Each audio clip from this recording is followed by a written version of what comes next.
بالله التوفيق الحمد لله الملك الجبار الواحد القهار وأشهد أن لا إله إلا الله وحده لا شريك له رب السماوات والأرض وما بينهما العزيز الغفار وصلى الله على النبي المصطفى المختار وعلى آله وصحبه الأخيار أما بعد رب اشرح لي صدري ويسر لي أمري واحلل عقدة من لساني يفقه قولي اللهم انفعنا بما علمتنا وعلمنا ما ينفعنا وزدنا علما۔ اللہ رب العزت کی توفیق سے آج ہم اپنی کتاب عمدۃ الاحکام جو کہ امام عبد الغنی المقدسی رحمہ اللہ کی کتاب ہے، اس کے اندر کتاب الصلاۃ پڑھ رہے تھے، نماز کی کتاب پڑھ رہے تھے۔ تو نماز کی کتاب کے اندر مختلف مسائل کو پڑھتے پڑھتے آج ہم پہنچے ہیں جی باب التشہد پر۔ اس سے پہلے ہم نے کتاب الطہارہ کو مکمل کیا تھا، اب ہم کتاب الصلاۃ کو جاری رکھے ہوئے ہیں۔ کتاب الصلاۃ کے اندر جو آج کا چیپٹر ہے 11ویں سیشن کا، وہ ہے باب التشہد، تشہد کا چیپٹر، تشہد کا باب۔ اور اس کے اندر امام عبد الغنی المقدسی رحمہ اللہ حدیث لے کر آئے ہیں عبداللہ بن مسعود رضی اللہ تعالیٰ عنہ کی روایت۔ عبداللہ بن مسعود بڑے عظیم صحابی ہیں، یہ آپ صلی اللہ علیہ وسلم کے اتنا ساتھ رہا کرتے کہ اگر کوئی مدینہ کے اندر نیا شخص آتا تو وہ یہ سمجھتا کہ شاید عبداللہ بن مسعود بھی اہل بیت میں سے ہے، نبی کریم صلی اللہ علیہ وسلم کے اہل و یال میں سے ہیں، اس قدر یہ اللہ کے رسول صلی اللہ علیہ وسلم کے ساتھ رہا کرتے۔ اور کیا مقصد تھا؟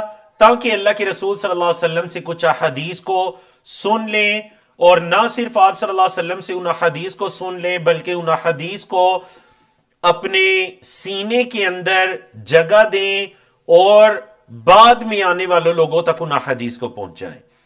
جو صحابہ کرام نبی کریم صلی اللہ علیہ وسلم کی احادیث کو کثرت سے روایت کرنے والے، ان کے اندر ایک حضرت عبداللہ بن مسعود بھی ہیں۔ بڑے دبلے پتلے تھے، ان کی پنڈلیاں انتہائی پتلی پتلی تھیں۔ ایک مرتبہ درخت پر چڑھتے ہیں، ان کی پنڈلیاں کچھ واضح ہوئیں، دیگر صحابہ کرام ہنس پڑے تو اللہ کے رسول صلی اللہ علیہ وسلم نے فرمایا کہ تم عبداللہ بن مسعود کی ان پنڈلیوں پر ہنستے ہو، اللہ کی قسم یہی پنڈلیاں قیامت کے دن اللہ کے ہاں احد پہاڑ سے بھی زیادہ وزنی ہوں گی۔ اللہ اکبر۔ تو یہ بڑے ہی عظیم صحابی ہیں، ان کی یہ روایت ہے۔ قال کہتے ہیں علمنی رسول اللہ صلی اللہ علیہ وسلم التشہد، مجھے اللہ کے رسول صلی اللہ علیہ وسلم نے تشہد سکھایا۔ کفی بین کفیہ، اچھا جب آپ صلی اللہ علیہ وسلم نے سکھایا تو اس وقت کیا تھا؟ میری ہتھیلی آپ صلی اللہ علیہ وسلم کی دونوں ہتھیلیوں کے درمیان تھی۔ کفی، میری ہتھیلی، بین کفیہ، آپ صلی اللہ علیہ وسلم کی ہتھیلیوں کے درمیان تھی۔ کیسے سکھایا؟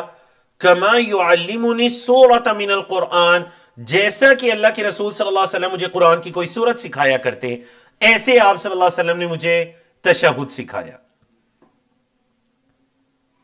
اور پھر تشہد کے الفاظ ہیں۔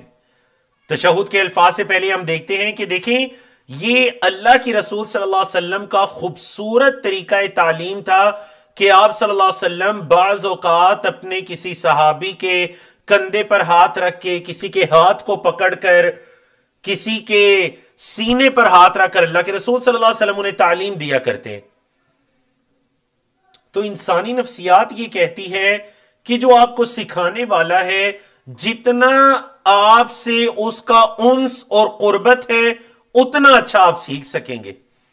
تو اللہ کے رسول صلی اللہ علیہ وسلم اس چیز پر انتہائی اس چیز کا خیال رکھتے، بڑے پیار سے صحابہ کرام کو سمجھاتے، اپنے پاس بٹھاتے، ان کے جسم پر ہاتھ رکھتے، ان کے ہاتھ پکڑ لیتے۔ تو حضرت عبداللہ بن مسعود بھی کیا فرما رہے ہیں کہ جب آپ صلی اللہ علیہ وسلم نے مجھے تشہد سکھایا تو میری ہتھیلی آپ صلی اللہ علیہ وسلم کی دونوں مبارک ہتھیلیوں کے درمیان تھی۔ اللہ اکبر، کیا کہنے ان کی قسمت کے۔ اور ایسے ہی سکھایا جیسا کہ اللہ کے رسول صلی اللہ علیہ وسلم مجھے قرآن کی کوئی سورت سکھاتے۔ مطلب تشہد کی دعا کی اتنی اہمیت ہے کہ جیسے اہتمام کے ساتھ اللہ کے رسول صلی اللہ علیہ وسلم قرآن کی کوئی سورت سکھایا کرتے، اسی اہتمام کے ساتھ اللہ کے رسول صلی اللہ علیہ وسلم نے مجھے تشہد سکھایا. تو کیا دعا تھی تشہد کی؟ التحیات للہ والصلوات والطیبات. 3 الفاظ ہیں، التحیات، الصلوات، الطیبات، تینوں مؤنث جمع ہیں. ان کے آخر پر آپ کو الف اور تا دکھائی دے رہے نا، یہ مؤنث جمع کی نشانی ہے. تحیت ان کی جمع التحیات، اور صلات ان کی جمع صلوات، اور طیبت ان کی جمع طیبات. اب ان کی تشریحات کیا ہیں؟ کیا مراد ہے تحیات سے، کیا مراد ہے صلوات سے، کیا مراد ہے طیبات سے؟ جو سب سے بہترین قول ہے نا اور جامع ترین، وہ یہ ہے کہ التحیات سے مراد انسان کی قولی عبادات، جتنے بھی انسان کے کلمات ہیں، اللہ کی حمد، اس کی تکبیر، اس کی بڑائی، اللہ کا ذکر، قرآن کی تلاوت، دین کی دعوت، پڑھنا پڑھانا، سیکھنا سکھانا، علم کی روشنی پھیلانا، یہ ساری چیزیں کس میں آ جاتی ہیں؟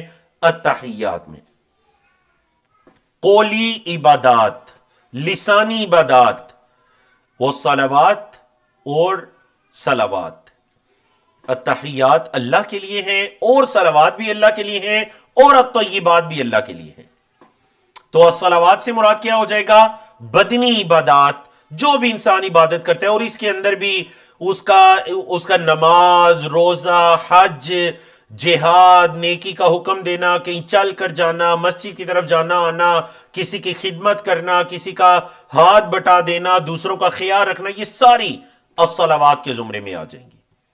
اور تیسری عبادت کی قسم الطیبات سے پتہ چلتی ہے مالی عبادات.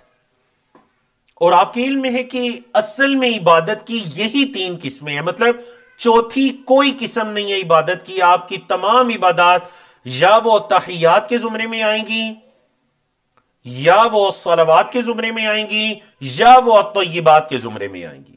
مطلب یا آپ کی قولی عبادت ہے، یا جسمانی عبادت ہے، یا مالی عبادت ہے، چوتھی کوئی قسم نہیں ہے. تو گویا کہ ہم نماز کے تشہد میں بیٹھ کر کیا اقرار کرتے کہ اللہ یہی 3 طرح کی عبادات میں کرتا ہوں، یا زبان سے، یا جسم سے، یا اپنی جیب مال کے ذریعے. تو اللہ یہ ساری کی ساری عبادات تیرے لیے ہیں. بولیے اللہ یہ ساری کی ساری عبادات تیرے لیے ہیں. اچھا، اگر آپ اس دعا کو مختلف حصوں میں تقسیم کریں نا تو اس کا سمجھنا بہت آسان ہو جائے گا، اور نماز کے اندر پڑھتے ہوئے بھی دھیان رہے گا. یہ پہلا حصہ ہے جس کے اندر اخلاص ہے. اس میں ہم کیا کرتے ہیں جی؟ اس میں ہم اپنی تمام عبادات کو اللہ کے لیے خالص کرتے ہیں. سمجھائی؟ تو اس میں کیا ہو گیا؟ اخلاص. کہ اخلاص کی کیا تعریف ہے؟ کہ اخلاص العبادت للہ، اللہ کے لیے عبادات کو خالص کرنا. تو گویا کہ ہم اقرار کریں للہ، اللہ کے لیے ہیں یہ تینوں طرح کی عبادت، اور چوتھی کوئی قسم نہیں ہے. تو مطلب میری ہر عبادت اللہ کے لیے ہے. قل ان صلاتی ونسکی ومحیای ومماتی للہ رب العالمین. وہاں بھی یہ الفاظ ہے للہ، اللہ کے لیے ہیں. سورۃ الفاتحہ کی ابتدا بھی یہی ہے، الحمدللہ، تمام تعریف اللہ کے لیے ہے. تو پتہ چلا کہ انسان کی زندگی کا مقصد ہی اللہ کی عبادت کرنا ہے. وَمَا خَلَقْتُ الْجِنَّ وَالْإِنسَ إِلَّا لِيَعْبُدُونَ. یہ پہلا حصہ تھا جی تشہد کا. دوسرے حصے میں ہم کیا کرتے ہیں؟ السلام علیکہ ایہا النبی، اے نبی آپ پر سلامتی ہو، ورحمت اللہ، اور اللہ کی رحمت ہو، وبرکاتہ، اور اللہ کی برکات ہوں. اے نبی آپ پر اللہ کی سلامتی ہو، اس کی رحمت ہو، اور اس اللہ کی برکات ہوں. یہ اس دعا کا دوسرا حصہ ہے جس میں نبی کریم صلی اللہ علیہ وسلم پر سلام ہے، اور اللہ سے اللہ کی رحمت کی دعا ہے، اس کی برکات کی دعا ہے. کیوں؟ کیونکہ علماء کرام نے کہا اصل میں یہ جو 3 عبادات ہیں نا، التحیات، الصلوات، الطیبات، ان تینوں عبادات کے بارے میں ہمیں کیسے پتا چلا؟ بھئی ہمیں کیسے پتا چلا نمازیں کتنی ہیں، کب کب پڑھنی ہے، ان کے نام کیا ہیں؟ نبی کریم صلی اللہ علیہ وسلم نے ہی تو سکھایا. قرآن میں ہے زکوٰۃ دیجئے، کتنی دینی ہے، سونے کی کتنی ہے، چاندی کی کتنی ہے، گائے کی کتنی ہے، اونٹ کی کتنی ہے، بکریوں کی کتنی ہے، جس زمین پر بارش کا پانی اترتا ہے اس کی کتنی ہے، جس زمین کو نہروں سے محنت مشقت سے پانی پلایا جاتا ہے اس کی کتنی ہے۔ یہ آپ علیہ الصلوۃ والسلام نے تو ہمیں سکھایا۔ قرآن میں یہ حج کرنا فرض ہے، بھی کب کرنا ہے، کن ایام کے اندر ہے، کتنے دن ٹھہرنا ہے، عرفہ کب جانا ہے، مزدلفہ کب جانا ہے، مینا کب آنا ہے، طواف کب کب کرنے ہیں، احرام کے کیا احکام، یہ سب ہمیں نبی کریم صلی اللہ علیہ وسلم نے سکھایا۔ تو یاد رکھیے گا، احادیث قرآن مجید کو مکمل کرنے والی ہیں، قرآن مجید کو بیان کرنے والی ہیں۔ آپ صلی اللہ علیہ وسلم اپنے اقوال، اپنے افعال کے ذریعے قرآن مجید کو ہی بیان کرنے والے ہیں۔ اللہ نے کیا فرمایا؟ ہم نے آپ کی طرف کتاب کو اتارا لِتُبَيِّنَ لِلنَّاسِ مَا نُزِّلَ إِلَيْهِمْ، تاکہ آپ لوگوں کے لیے کھول کھول کر بیان کریں جو ان کی طرف اتارا گیا۔ تو پھر ہم کیا کہتے ہیں؟ اللہ عبادات تینوں تیرے لیے، نبی کریم صلی اللہ علیہ وسلم پر سلامتی، اللہ کی رحمت اور اس کی برکات۔ یہ دوسرا حصہ ہو گیا۔ تیسرے حصے میں ہم کہتے ہیں السلام علینا وعلی عباد اللہ الصالحین، سلامتی ہو ہم پر اور اللہ کے بندوں پر الصالحین جو نیک ہیں۔ تین طرح سے آپ نے سلامتی بھیجی، نبی کریم صلی اللہ علیہ وسلم پر، اپنے اوپر، اور اللہ کے نیک بندوں کے اوپر۔ تو دیکھیں نبی کریم صلی اللہ علیہ وسلم کے حق میں سلامتی کی دعا انشاءاللہ مقبول ہے۔ اللہ کے نیک بندوں کے حق میں سلامتی کی دعا تو بیچ میں کون آتا ہے؟ السلام علینا، اے اللہ ہم گناہگاروں پر بھی سلامتی ہو۔ تو یہ نماز کتنی خوبصورت عبادت ہے کہ آپ تشہد سے اٹھنے سے پہلے کیا کرتے ہیں؟ اپنے لیے سلامتی کی دعا کر کے اٹھتے ہیں، اے اللہ ہم پر بھی سلامتی اور اے اللہ تیری نیک بندوں پر سلامتی ہو۔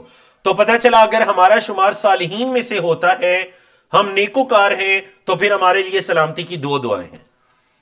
ایک جب ہم کہتے ہیں اللہ ہمارے لیے سلامتی یا ہم پر سلامتی، اور دوسری اللہ کے نیک بندوں پر۔ تو اگر آپ دگنی سلامتی لینا چاہتے ہیں تو اپنے آپ کو صالحین میں سے بنائیے۔ اور دیکھیں روئے زمین پر کروڑوں انسان ہیں، کروڑوں انسان جو روزانہ نمازیں پڑھتے ہیں اور اللہ سے یہ دعائیں کرتے ہیں، اللہ تیرے نیک بندوں پر، صالحین پر سلامتی ہو۔ دیکھیں نا، اگر ان کروڑوں میں سے اگر اللہ نے چند کی دعا کو بھی قبول کر لیا اور میں آپ اگر صالحین میں سے ہوئے، تو کیا ہم پر اللہ کی سلامتی نہیں ہوگی؟ اور اس دعا کا یا اس ذکر کا چوتھا حصہ وہ شہادتین ہے، اشہد ان لا الہ الا اللہ و اشہد ان محمدن عبدہ و رسولہ۔ میں گواہی دیتا ہوں کہ اس اللہ کے علاوہ کوئی معبود نہیں، اور میں گواہی دیتا ہوں کہ محمد صلی اللہ علیہ وسلم اس کے بندے اور اس کے رسول ہیں۔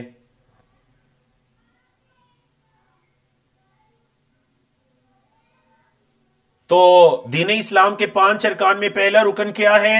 شہادت لا الہ الا اللہ وان محمد رسول اللہ، اس چیز کی گواہی کہ اللہ کے علاوہ کوئی عبادت کے لائق نہیں اور محمد صلی اللہ علیہ وسلم اس کے بندے اور اس کے رسول ہیں۔ ہر نماز میں آپ کی زبان سے یہ الفاظ ادا کروائے گے کہ محمد صلی اللہ علیہ وسلم اللہ کے بندے اور اس کے رسول ہے۔ کیوں؟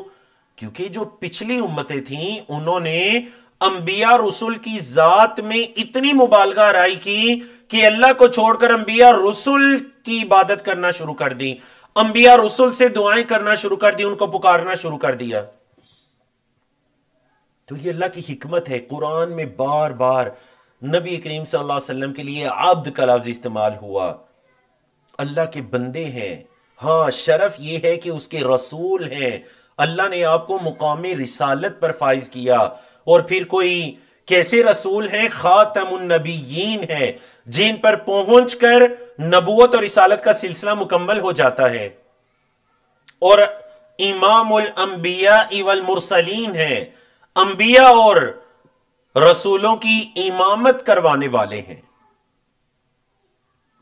سمجھا کہ آپ کو اس دعا کا؟ تو دیکھیں یہ دعا اگر ہم اس نیت سے، اس جذبے سے نمازوں کے اندر پڑھیں گے تو ہماری نمازوں میں کس طرح سے خشوع و خضوع نہیں آئے گا۔ ضرور آئے گا باذن اللہ۔ وفی لفظ، اور ایک حدیث کے لفظ کیا ہیں جی، اذا قعد احدکم فی الصلاۃ، جب تم میں سے کوئی ایک بیٹھے نماز میں، فلیقل، تو وہ کہے التحیات للہ، تحیات کس کے لیے ہیں جی؟ للہ، اللہ کے لیے ہے۔ اور پھر آگے مکمل دعا۔ مطلب امام صاحب کیا بتانا چاہ رہے ہیں کہ دوسری حدیث کے اندر یہ نہیں ہے الفاظ کہ کما یعلمنی السورۃ من القرآن التحیات، بلکہ اس کے اندر یہ الفاظ ہیں اذا قعد احدکم، مطلب التحیات سے پہلے یہ الفاظ ہے کہ جب تم میں سے کوئی ایک نماز میں بیٹھے تو اسے چاہیے یہ الفاظ کہے التحیات سے لے کر آخر تک۔ وَذَكَرَهُ، اور راوی نے ان الفاظ کو ذکر کیا، وَفِيهِ، اور اس حدیث کے اندر یہ الفاظ بھی ہیں کیا، فَإِنَّكُمْ إِذَا فَعَلْتُمْ ذَلِكَ، بے شک تم جب یہ کام کرو گے نا، فَقَدْ سَلَّمْتُمْ عَلَى كُلِّ عَبْدٍ لِلَّهِ صَالِحٍ فِي السَّمَاءِ وَالْأَرْضِ، کتنے پیارے الفاظ ہیں حدیث کے۔ جب تم تشہد میں بیٹھ کر یہ دعا پڑھو گے تو گویا کہ تم نے ہر اللہ کے بندے پر سلامتی بھیج دی جو کہ صالح نیک بندہ ہے، فی السماء والارض، آسمانوں اور زمین میں۔ کیوں؟ کیونکہ آپ نے کہہ دیا السلام علینا وعلی عباد اللہ الصالحین، تو گویا ان الفاظ کا کہنا ایسے ہی ہے کہ آپ نے اللہ کے ہر نیک بندے کے لیے سلامتی کی دعا کر دی۔ وفیہ، اور اس حدیث میں یعنی دوسری جو حدیث ہے اس میں یہ الفاظ بھی ہیں کہ آپ صلی اللہ علیہ وسلم نے یہ دعا سکھانے کے بعد کیا فرمایا، فَلْيَتَخَيَّرْ مِنَ الْمَسْأَلَةِ مَا شَاءَ، مطلب تشہد کے اندر ایک تو تحیات ہے، دوسرا درود شریف ہے اللہم صلی علی محمد، اور پھر ہے کہ فَلْيَتَخَيَّرْ مِنَ الْمَسْأَلَةِ، پھر وہ اختیار کر لے، چن لے، مِنَ الْمَسْأَلَةِ، سوال میں سے، ما شاء، جو وہ چاہتا ہے، جو مانگنا چاہتے ہیں نا اس کو چن لے۔ کیا مطلب؟ مطلب یہ کہ پھر اپنے لیے دعا کرے تشہد کے اندر۔ ہم جب تشہد میں پہنچتے ہیں تو ہم کہتے ہیں کون سا وقت ہوگا جی سلام پھیرے گا۔ نبی کریم صلی اللہ علیہ وسلم اور صحابہ کرام یہ سمجھا کرتے تشہد میں پہنچ کے کہ اب اصل میں ہمارے مانگنے کا وقت آیا ہے، اب مانگنے کا وقت آیا ہے۔ فَلْيَتَخَيَّرْ مِنَ الْمَسْأَلَةِ، جو سوال کرنا چاہتے ہیں وہ چن لے، وہ منتخب کر لے، ماشاء، جو وہ چاہتا ہے۔ بعض علماء کرام نے کہا کہ صرف اللہ سے ہدایت مانگ سکتے ہیں، دوسرے علماء کرام نے کہا جن میں آپ کی اس کتاب کے شارح علامہ عبد الرحمن السعدی بھی ہیں، کہنے لگے نہیں، یہاں پر نبی کریم صلی اللہ علیہ وسلم نے نہیں فرمایا ہدایت یا دنیا یا دین، تو جب عموم ہے تو عموم رکھیے، جو مرضی وہ مانگے، دنیا مانگے، دین مانگے، جو مانگنے اللہ سے مانگے تشہد کے اندر۔ لیکن یاد رکھیے گا سب سے بہترین وہ دعائیں ہیں جو نبی کریم صلی اللہ علیہ وسلم نے ہمارے لیے اس موقع پر پسند فرمائی۔ سمجھا گئی نا؟ اور وہ کون سی دعائیں ہیں وہ ابھی ہم پڑھنے جا رہے ہیں۔ چلے جی، تحیات پڑھ لیا، اب آئیے تشہد کے اندر جو دوسرا حصہ ہے درود شریف کی طرف۔ یاد رکھیے گا جو تشہد نماز کے اندر، بعض نمازیں وہ ہیں جو دو تشہد والی ہیں، مطلب ظہر کی نماز ہے، عصر یا مغرب عشاء کی نمازیں، یہ چاروں نمازیں جن کے اندر پہلا تشہد ہے، دوسرا تشہد ہے، تو پہلا تشہد کرنا یہ واجب ہے۔ کیا مطلب واجب؟ مطلب اگر بھول چوک کر رہ بھی جائیں تو آپ سجدہ سہو کریں گے، کمی پوری ہو جائے گی۔ لیکن جو آخری تشہد ہے نا یہ رکن ہے، رکن کے بغیر نماز نہیں ہوتی جب تک کہ اس رکن کو ادا نہ کیا جائے۔ ٹھیک ہے؟ تو اب یہاں پر ایک مسئلہ سمجھ لیجئے اس سے پہلے کہ ہم درود شریف کو پڑھیں۔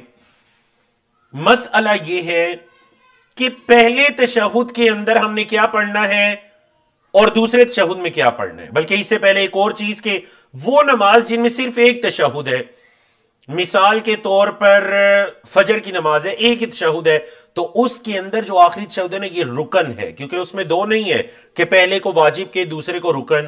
ہر وہ تشہد جس میں آپ نے سلام پھیرنا ہے وہ رکن ہے، اس کے بغیر نماز مکمل نہیں ہوگی، چاہے سجدہ سہو بھی کر لے۔ ٹھیک ہے جی؟ اب جو یہاں پر دوسرا مسئلہ تھا قابل ذکر وہ یہ تھا کہ دو جو تشہد والی نمازیں ہیں ظہر عصر مغرب عشاء، اب پہلے تشہد کے اندر آپ نے کیا پڑھنا ہے اور پھر دوسرے میں کیا پڑھنا ہے؟ اچھا دوسرے کے بارے میں تو بالاتفاق ہے کہ آپ نے تحیات پڑھنی ہے، اس کے بعد درود شریف پڑھنا ہے اور اس کے بعد دعا پڑھنی ہے اور پھر سلام پھیر دینا ہے۔ بات آئی پہلے تشہد میں کیا پڑھنا ہے، تو یاد رکھیے گا پہلے تشہد کے اندر آپ تحیات کے ساتھ درود شریف بھی پڑھ لیں، یہ بھی مستحب عمل ہے، کیونکہ اللہ کے رسول صلی اللہ علیہ وسلم سے بعض روایات کے مطابق، کچھ احادیث کے مطابق، صحیح احادیث کے مطابق پہلے تشہد میں بھی درود شریف پڑھنا ثابت ہے۔ ہماری زندگی گزر جاتی ہے ہم کبھی پہلے تشہد میں درود شریف نہیں پڑھتے، نہیں، پہلے تشہد میں درود شریف پڑھ لیا کریں، جس میں آپ تحیات کہہ کے اشہد ان لا الہ الا اللہ کہہ کر آپ کھڑے ہو جاتے ہیں تیسری رکعت کی طرف، اس تشہد میں بھی درود شریف پڑھنا اللہ کے رسول صلی اللہ علیہ وسلم سے ثابت ہے۔ لیکن جو آخری تشہد ہے، جو رکن ہے، اس میں تو لازماً پڑھا جائے گا پہلے تحیات، پھر درود شریف اور پھر دعا۔ اور اگر درود شریف کے بارے میں بھی علماء کرام نے کہا کہ رکن ہے، اگر کوئی اس کو چھوڑ دیتا ہے تو اس کے بغیر نماز مکمل نہیں ہوتی۔ اچھا بعض اوقات لوگ سوال پوچھتے ہیں کہ جی ہم ابھی تحیات پڑھ رہے تھے تو امام صاحب نے سلام پھیر دیا، تو ایسی صورت میں کیا کریں؟ تو دیکھیں جب آپ امام کی اقتداء میں ہوتے ہیں نا تو اسی کے مطابق آپ نے نماز ادا کرنی ہے۔ تحیات اگر مکمل ہو چکی ہے تو پھر درود شریف کو مختصر کر دیجئے، یہ درود ابراہیمی ہے جو آپ کے سامنے لکھا ہوا ہے، یہی نماز میں پڑھنا چاہیے، لیکن آپ نے دیکھا آپ سلام پھیر چکے ہیں تو انتہائی مختصر کوئی درود پڑھ لیں، صلی اللہ علیہ وسلم پڑھ لیں، کیونکہ آپ نے امام کی اقتداء بھی کرنی ہے، سلام بھی پھیر رہے ہیں، صلی اللہ علیہ وسلم پڑھ کے انتہائی مختصر کوئی دعا پڑھ کر، چاہے آپ ربی اعنی علی ذکرک و شکرک و حسن عبادتک کہہ کر امام کے ساتھ سلام پھیر دیں۔ سمجھائی نا مسئلے کی؟ یہ نہیں کہ اب تحیات میں ہوں سلام پھیر گیا تو نہ درود شریف پڑھا نہ دعا پڑھی، سلام پھیر دیا۔ اگر آپ نے سلام پھیر بھی دیا تو آپ کی نماز بالکل درست ہے۔ تو سوال یہ ہے پھر آپ نے درود شریف نہیں پڑھا، نماز کیسے درست ہے؟ کیونکہ آپ امام کی اقتداء میں ہیں۔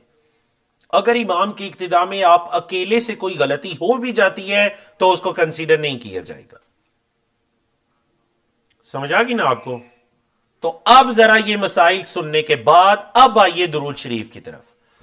یہ روایت ہے عبد الرحمن بن ابی لیلہ، حضرت عبد الرحمن بن ابی لیلہ کی قالہ کہتے ہیں، یہ تابعین میں سے تھے عبد الرحمن بن ابی لیلہ، بڑے نیک انسان تھے۔ اچھا بڑے پیارے الفاظ ہے جی حدیث کے۔ قالہ کہتے ہیں لقینی کعب بن عجرہ رضی اللہ عنہ، یہ صحابی ہے کعب بن عجرہ، مجھے حضرت کعب بن عجرہ ملے، فقالا تو انہوں نے کہا الا اہدی لک ہدیۃ، اے عبد الرحمن کیا میں تجھے کوئی تحفہ نہ دوں؟ اے عبد الرحمن کیا میں تجھے کوئی گفٹ نہ دوں، ہدیہ نہ دوں؟ آج ہمیں یہ پتا چلے گا کہ گفٹ جو ہے وہ کوئی ضروری نہیں کہ مادی فزیکل کوئی چیز ہو جس کو آپ پکڑیں دیکھیں جی بڑا پیارا گفٹ ہے جی بڑا قیمتی ہے، نہیں، اس سے قیمتی گفٹ یہ ہے جو حضرت کعب بن عجرہ دینے لگے حضرت عبد الرحمن کو، اور وہ ہدیہ کیا ہے؟ آپ صلی اللہ علیہ وسلم کی ایک حدیث۔ کتنا پیارا تحفہ ہے جی۔ دیکھیں یہاں پر وہی یاد آ گیا جو نبی کریم صلی اللہ علیہ وسلم کے ایک صحابی ہیں، اے اللہ کے رسول صلی اللہ علیہ وسلم اس عورت سے میرا نکاح کر دیجئے۔ آپ صلی اللہ علیہ وسلم نے فرمایا جاؤ حق مہر کے لیے کچھ لے کر آؤ، بیچارے گئے، آپ اس دور کو دیکھیے، واپس آئے، اللہ کے رسول صلی اللہ علیہ وسلم میرے پاس میرے جسم پر یہ جو لباس ہے، یہ چادر ہے، اس کے علاوہ دنیا میں کسی چیز کی میں ملکیت نہیں رکھتا۔ اللہ اکبر۔ کبھی آپ پر ایسے حالات آئے کہ ایک لباس کے علاوہ آپ کوئی ملکیت نہ رکھتے ہوں؟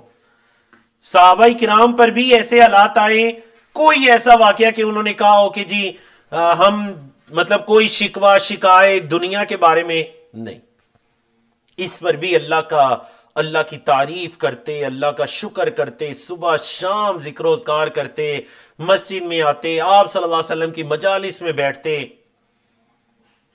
کہنے لگے اللہ کے رسول صلی اللہ علیہ وسلم میری جسم پر لباس کے علاوہ کچھ بھی نہیں۔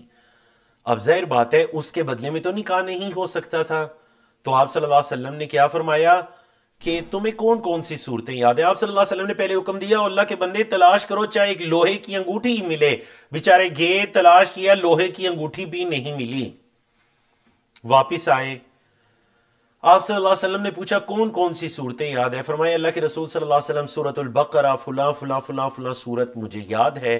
آپ صلی اللہ علیہ وسلم فرمایا انہی صورتوں کے بدلے میں تیرا نکاح کرواتا ہوں، یہی تیرا حق مہر ہے، تم نے اپنی زوجہ کو یہ صورتیں یاد کروانی ہیں۔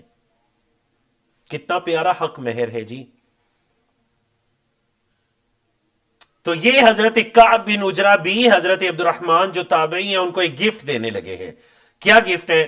کہتے ہیں ان نبی صلی اللہ علیہ وسلم خرج علینا، ایک مرتبہ آپ صلی اللہ علیہ وسلم ہم پر تشریف لائے، فقلنا، تو ہم نے کہا یا رسول اللہ، اے اللہ کے رسول صلی اللہ علیہ وسلم، قد علمنا، ہم نے یہ تو جان لیا، کیف نسلم علیک، کہ ہم پر آپ پر سلام کیسے بھیجیں۔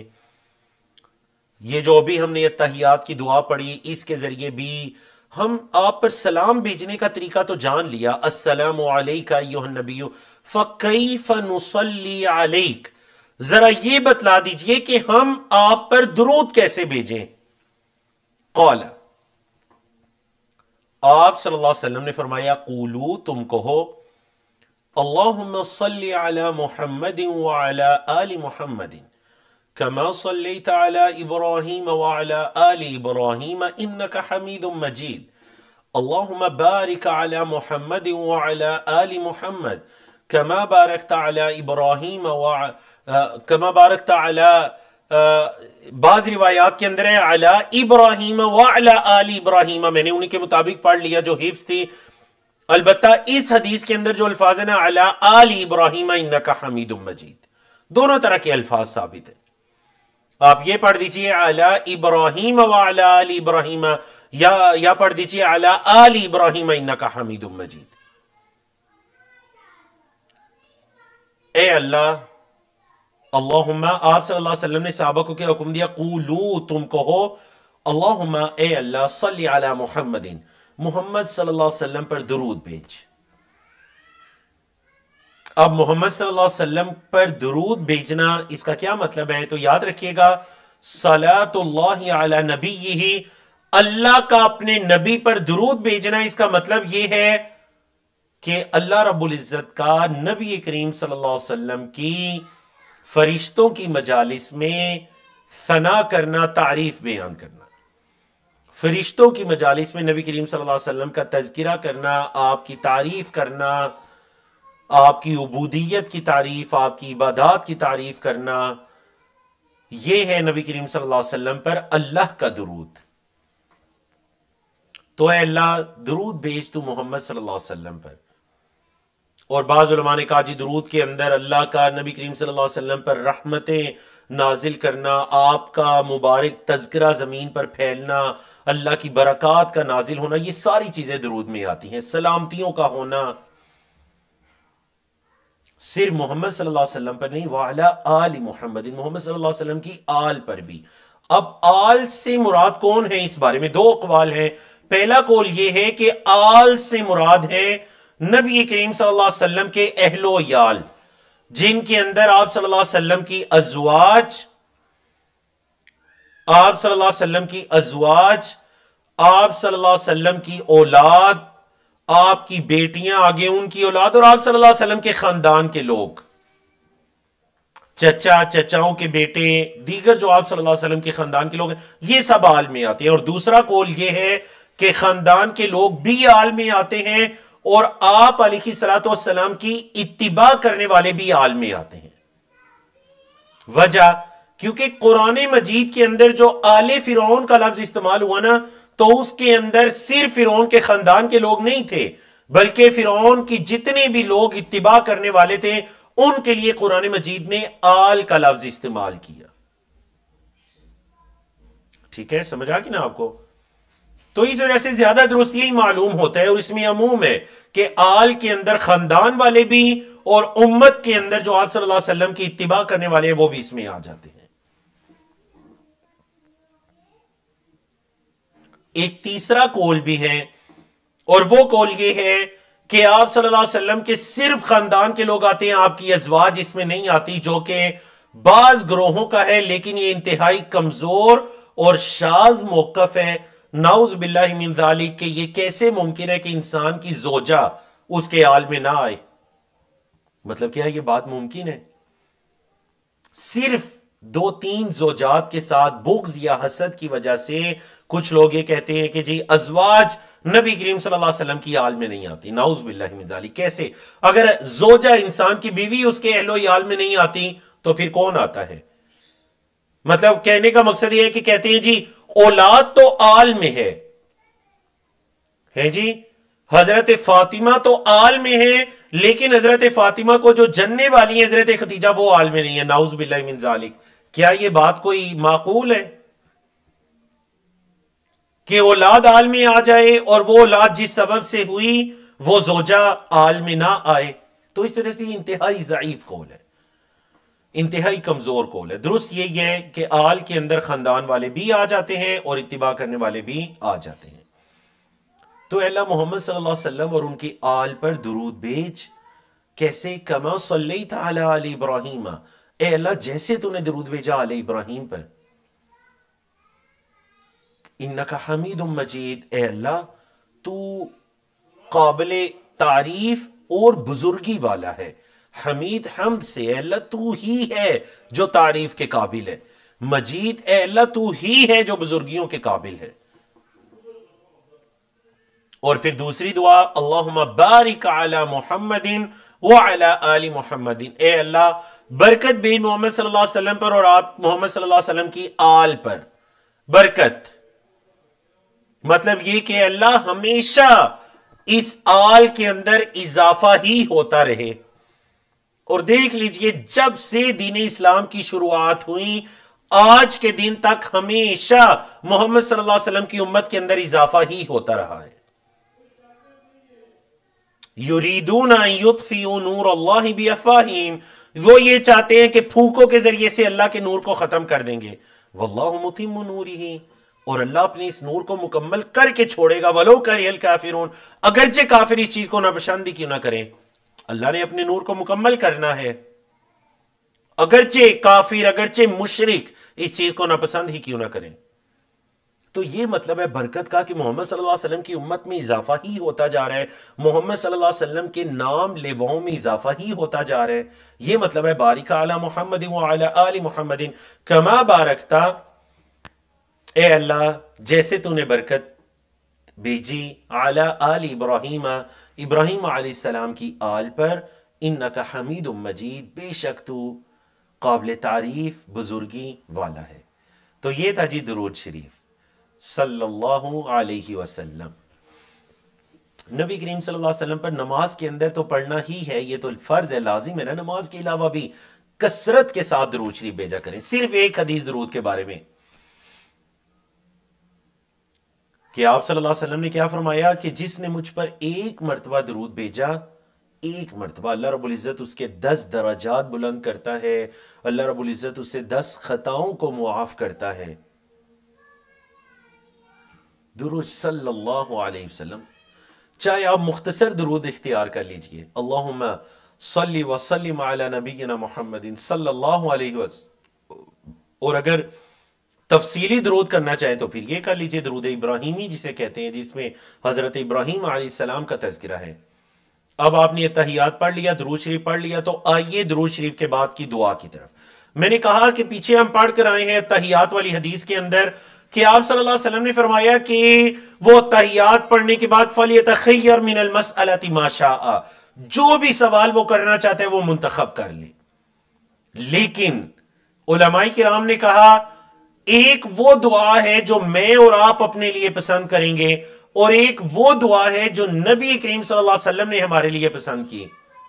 تو ذرا چیٹ میں بتائیے کس دعا میں زیادہ خیر ہے، جو آپ صلی اللہ علیہ وسلم نے اپنی امت کے لیے پسند کی اس موقع پر تشہد کے اندر، یا جو میں اور آپ اپنی مرضی سے پسند کر لیں گے، چاہے وہ کوئی قرآنی دعا ہے یا کوئی بھی دعا ہے. اگر ہم آپ صلی اللہ علیہ وسلم کی پسند کی ہوئی دعا کو پڑھیں گے تو اس میں ہمیں دگنا اجر ملے گا، ایک اس دعا کے پڑھنے کا اور ایک آپ صلی اللہ علیہ وسلم کی سنت پر عمل کرنے کا. ایسے ہی ہے جی، اللہ ہمیں توفیق عطا کرے. اگر آپ کو یہ دعا نہیں یاد تو اس کو یاد کر لیجئے، کوشش کیجئے آج سے ہی آپ کی جو اگلی نماز ہو اس کے اندر آپ نے درود شریف کے بعد یہ دعا اور اس کے بعد آنے والی دعا پڑھنی ہے. حضرت ابو ہریرہ رضی اللہ تعالیٰ عنہ کی روایت ہے، قال کہتے ہیں کان رسول اللہ صلی اللہ علیہ وسلم یدعو آپ صلی اللہ علیہ وسلم دعا مانگا کرتے تھے. یقول، آپ فرماتے تھے، اللہم، اے اللہ، انی اعوذ بک من عذاب القبر، اے اللہ میں قبر کے عذاب سے تیری پناہ چاہتا ہوں. ومن عذاب النار، اے اللہ آگ کے عذاب سے تیری پناہ چاہتا ہوں. ومن فتنۃ المحیا والممات، اور اے اللہ یہ جو زندگی اور موت کے فتنے ہیں نا، آزمائشیں، اللہ ان سے تیری پناہ. ومن فتنۃ المسیح الدجال، اور اے اللہ جو مسیح دجال کا فتنہ ہے اس سے میں اللہ تیری پناہ چاہتا ہوں. کتنی چیزوں سے پناہ؟ 4 چیزوں سے. اور ایک حدیث کے اندر ہے جی وَمِن فِتْنَةِ الْمَأْثَمِ وَالْمَغْرَمِ. مأثم کہتے ہیں گناہوں کا بوجھ، مغرم کہتے ہیں قرض کا بوجھ. تو اے اللہ میں گناہوں کے بوجھ تلے دب جاؤں یا قرض کے بوجھ تلے دب جاؤں، اس سے بھی میں تیری پناہ چاہتا ہوں. ٹھیک ہے جی، تو ہم سب ارادہ کرتے ہیں انشاءاللہ اس دعا کو یاد کرنے کا اور اپنی روٹین میں لانے کا. اللہم انی اعوذ بک من عذاب القبر، جہاں سب نے جانا ہے. مرنے کے بعد اگر آپ قبر میں نہ بھی دفن ہوئے نا، سمجھ لیجئے وہ آپ کی قبر ہے جو زندگی ہے. وہ جو عالم برزخ ہے وہ آپ کی قبر کی زندگی شروع ہو چکی ہے. تو اے اللہ اس قبر کے عذاب سے تیری پناہ چاہتا ہوں. آپ کو پتہ ہے امت کے اندر بعض ایسے لا علم قسم کے لوگ بھی ہیں جنہوں نے یہ کہا کہ پورے قرآن مجید کے اندر قبر کا لفظ نہیں آیا، اس وجہ سے انہوں نے قبر کے عذاب کا انکار کر دیا. کہتے ہیں قبر میں کوئی عذاب نہیں ہوتا. نعوذ باللہ من ذالک. تو دیکھیں صحیح بخاری کی حدیث میں تو قبر کا لفظ آ گیا نا. تو کیا آپ اس حدیث پر عمل کرتے ہوئے قبر کے عذاب کا عقیدہ نہیں رکھ سکتے کہ قبر کے اندر عذاب ہونا ہے؟ تو اس طرح سے یہ انتہائی لایانی بات ہے کہ قرآن میں تذکر، قرآن میں تو بہت سی باتوں کا ذکر نہیں ہے. قرآن میں تو فجر کی نماز کا ذکر نہیں ہے، مطلب فجر کے لفظ کا، ظہر کے لفظ کا، عصر، مغرب، عشاء کے ان یہ الفاظ نہیں ہے. تو کیا ان نمازوں کا بھی انکار کر دیں؟ ہیں جی قرآن میں تو ان نمازوں کی رکعات کا بھی تذکرہ نہیں ہے، کتنی کتنی رکعات ہیں، کتنے سجدے ہیں، کتنے رکوع ہیں. تو کیا ان سب کا انکار کر دیں؟ تو یاد رکھیے گا نبی کریم صلی اللہ علیہ وسلم کی احادیث قرآن کا بیان ہے. بولے قرآن کا بیان ہے. قرآن کو کھول کھول کر بیان کرنے والی ہیں یہ احادیث. اے اللہ میں قبر کے عذاب سے تیری پناہ میں آتا ہوں، میں آگ کے عذاب سے، چاہے وہ آگ قبر کے اندر ہو، چاہے وہ آگ جہنم کی آگ ہو. اے اللہ میں آگ کے عذاب سے تیری پناہ میں آتا ہوں. اور من فتنۃ المحیا والممات، اے اللہ زندگی کے فتنے، محیا سے مراد زندگی کے فتنے. کیا مطلب؟ اس کے اندر ہر طرح کا فتنہ آ جاتے ہیں. عورتوں کا فتنہ، مال کا فتنہ، دین کا فتنہ، ہر طرح سے جو اللہ کے مومن بندے کی آزمائش ہونی ہے نا، وہ اس کے اندر آ جاتے ہیں. اللہ اکبر. والممات، ممات سے مراد موت، کہ موت کا وقت، موت کا جو وقت ہوتا ہے نا، اس سے مراد وہ ہے، کیونکہ یہ شدید آزمائش کا وقت ہوتا ہے. اللہ سے یہ دعا کیا کریں کہ اللہ ہمیں حسن خاتمہ نصیب فرما. اے اللہ زندگی میں جیسے بھی گناہگار ہیں اللہ خاتمہ اچھا کرنا، کیونکہ آپ علیہ الصلوۃ والسلام نے فرمایا انما الاعمال بالخواتیم، اعمال کا دار و مدار خاتمے پر ہے. جو انسان کرتا ہوا دنیا سے جائے گا وہ انسان کرتا ہوا قیامت کے دن اٹھایا جائے گا. آپ صلی اللہ علیہ وسلم کے ایک صحابی احرام کی حالت میں اونٹنی سے گرے، فوت ہو جاتے ہیں. آپ صلی اللہ علیہ وسلم نے فرمایا اس کو کفن دو، اس کی اسی احرام کی چادروں میں سر نہیں ڈانپنا، خوشبو نہیں لگانا، کیونکہ جو احرام کی حالت میں ہوتا ہے اس کا سر نہیں ڈانپا جاتا، اس کو خوشبو نہیں لگائی جاتی. قیامت کے دن یہ اٹھے گا ملبیا، تلبیہ کہتے ہوئے. قیامت کے دن اٹھے گا، یہ کہہ رہا ہوگا لبیک اللہم لبیک، کیونکہ تلبیہ کہتے کہتے دنیا سے گیا ہے. کتنی پیاری یہ موتیں ہوتی ہیں جی. کاش کہ ہم بھی اسی طرح نبی کریم صلی اللہ علیہ وسلم کی حدیث کو پڑھ رہے ہوں، پڑھا رہے ہوں، قرآن مجید کی آیات کو پڑھ رہے ہوں، پڑھا رہے ہوں، اور اسی دوران ہمارا خاتمہ ہو. اللہ اکبر. اللہ رب العزت ہم سب کو ایسی عبادات کے اندر خاتمہ نصیب کرے کہ کل قیامت کے دن جب اٹھائے بھی جائیں تو اس عبادت کے اندر اٹھائے جائیں. تو یہ ہے ممات. تو دیکھیں اب ہر نماز کے اندر علماء کرام نے کہا حسن خاتمہ کوئی پتہ نہیں کس کا کیا ہونا ہے، اللہ ہی جانتا ہے، لیکن اس کی تیاری ہے، وہ یہ ہے احفظ اللہ یحفظک، تو اللہ کو یاد رکھ، اللہ تجھے یاد رکھے گا. احفظ اللہ تجدہ تجاہک، تو اللہ کو یاد رکھ تو اللہ کو اپنے سامنے پائے گا. شیطان کی اس وقت انتہائی کوشش ہوتی ہے کہ وہ بندے کو گمراہ کرے، کیونکہ اس کو پتا ہے کہ اعمال کا دار و مدار خاتمے پر ہے. تو اللہ سے یہ دعائیں کیا کریں، اللہ سے دعائیں کیا کریں کہ اللہ ہمیں حسن خاتمہ نصیب فرمائے. میری والدہ محترمہ جو تھیں، جب ان کا آخری وقت آیا، میں قریب نہیں تھا، تو وہ اپنے کمرے سے اٹھ کے باہر تشریف لائیں، اور والد صاحب بتاتے ہیں کہ جس دن وہ فوت ہوئی صبح کے ٹائم انہوں نے ذکر کرنا شروع کر دیے. بے ہوشی کے عالم میں تھیں، کینسر کی مریضہ تھیں، لیکن کہہ رہے ہیں کہ وہ اتنی انہوں نے تیاری کی اپنے اس وقت کے لیے، بس مسلسل ذکر و اذکار کیے جا رہی ہیں. اور جب بالکل ان کا آخری وقت آیا، پاس کھڑی بہنیں کچھ روئیں تو کہنے لگی نہیں رو نہ، کلمہ پڑھو، سارے کلمہ پڑھو. وہ دوسروں کو کہہ رہی تھی کلمہ پڑھو، اور پھر ساتھ کلمہ پڑھتے پڑھتے دنیا سے کی. وجہ یہ شاید یہ ہے کہ میری والدہ جو تھی وہ اپنی زندگی کے اندر نماز کی پابندی کرنے والی تھیں، ذکر و اذکار کی پابندی کرنے والی تھیں، اور دوسروں کا بہت خیال رکھنے والی تھیں. کسی کا حق نہ کھاتی اور نہ کھانے دیتی، اور ہمیشہ دوسروں کا خیال رکھتی تھی. مطلب دنیا میں رہتے ہوئے انہوں نے کبھی اس طرح کا کوئی ظلم، کسی کے خلاف ایسا کچھ نہیں کیا. تو اللہ رب العزت نے بھی شاید انعام کے طور پر اتنا خوبصورت خاتمہ ان کو عطا کیا. تو یہ مطلب ہے جی فتنۃ المحیا والممات، زندگی کے فتنے، سارے فتنے آ جاتے ہیں، اور ممات یعنی کہ موت کے فتنے ہیں جی. موت کے وقت کے فتنے، اس وقت کی آزمائش اتنی شدید آزمائش ہے کہ اللہ کے رسول صلی اللہ علیہ وسلم بھی پانی کے اندر اپنا ہاتھ ڈالتے ہیں، اپنے مبارک چہرے پر پھیرتے ہیں، فرماتے ہیں ان للموت سکرات، موت کے سکرات ہیں، موت کی سختیاں ہیں. اور چوتھی چیز ومن فتنۃ المسیح الدجال، اے اللہ مسیح دجال کے فتنے سے، اس کی مسیح دجال کے ذریعے جو بندوں کو آزمایا جائے گا، اللہ اس فتنے سے بھی میں تیری پناہ میں آتا ہوں. مسیح دجال، یاد رکھیے گا یہ جو مسیح کا لفظ ہے نا، یہ سیاحت سے ہے، صاح یسیح سیاحت سے، ٹھیک ہے، یہ سیاحت سے مسیح کا لفظ ہے.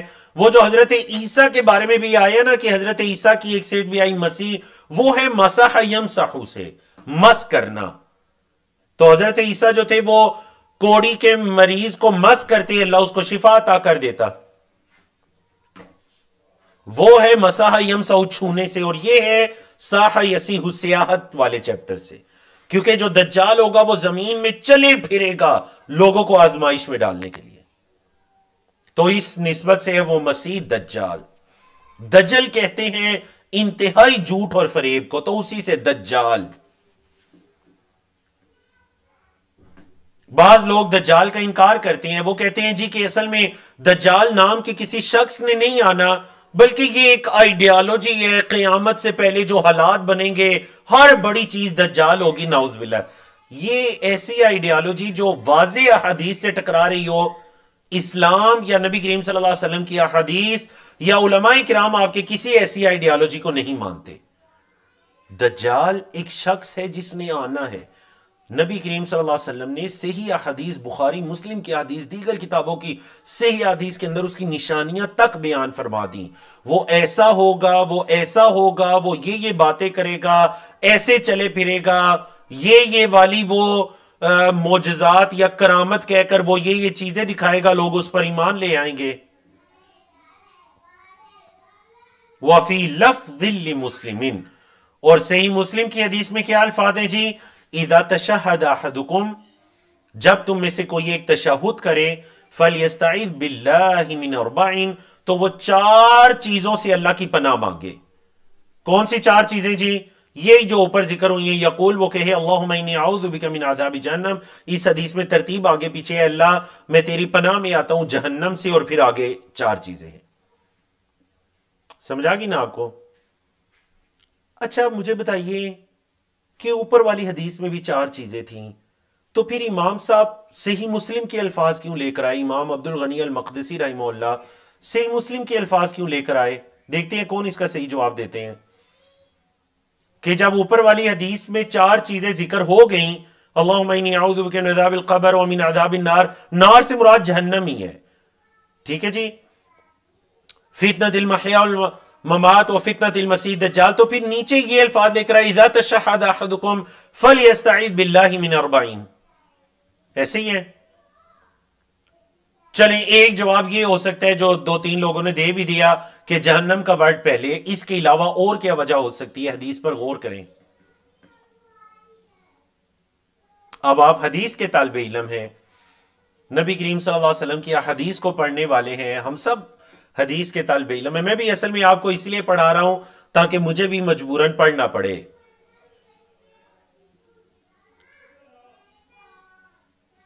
آپ کو پتہ ہے علماء کرام نے اس کی وجہ بھی بیان کی اس کتاب کی شرح میں.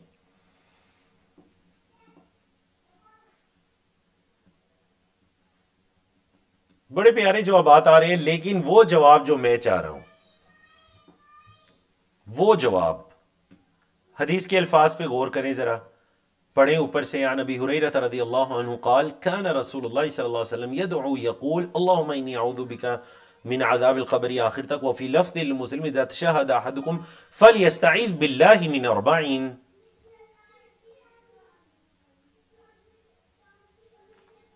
ہاں آپ میں سے اکثر وہی جواب اکثر دے رہے ہیں نا، النار اور جہنم.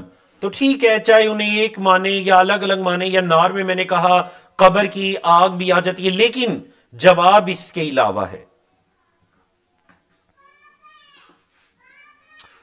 یہ ایک آئی ڈی ہے جی،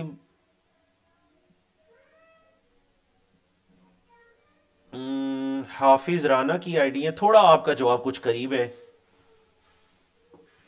ٹھیک ہے جی. چلیں آپ جواب سنیے جو علماء کرام نے دی اس کتاب کی شرح میں. انہوں نے کہا کہ دیکھیں اصل میں امام صاحب آپ کو یہ بتانا چاہتے ہیں، پہلی حدیث کے اندر کیا ہے کہ ہاں جی ماشاءاللہ ماشاءاللہ درست جواب آ گیا، الحمدللہ الحمدللہ. ہماری ٹیم میں سے غالباً آئی ڈی ہے جی لیول 4 کی. یہ کون ہے؟ اپنا نام لکھ کر سینڈ کیجئے گا. لیول 4 کی آئی ڈی میں آج کون سی سسٹر ہیں؟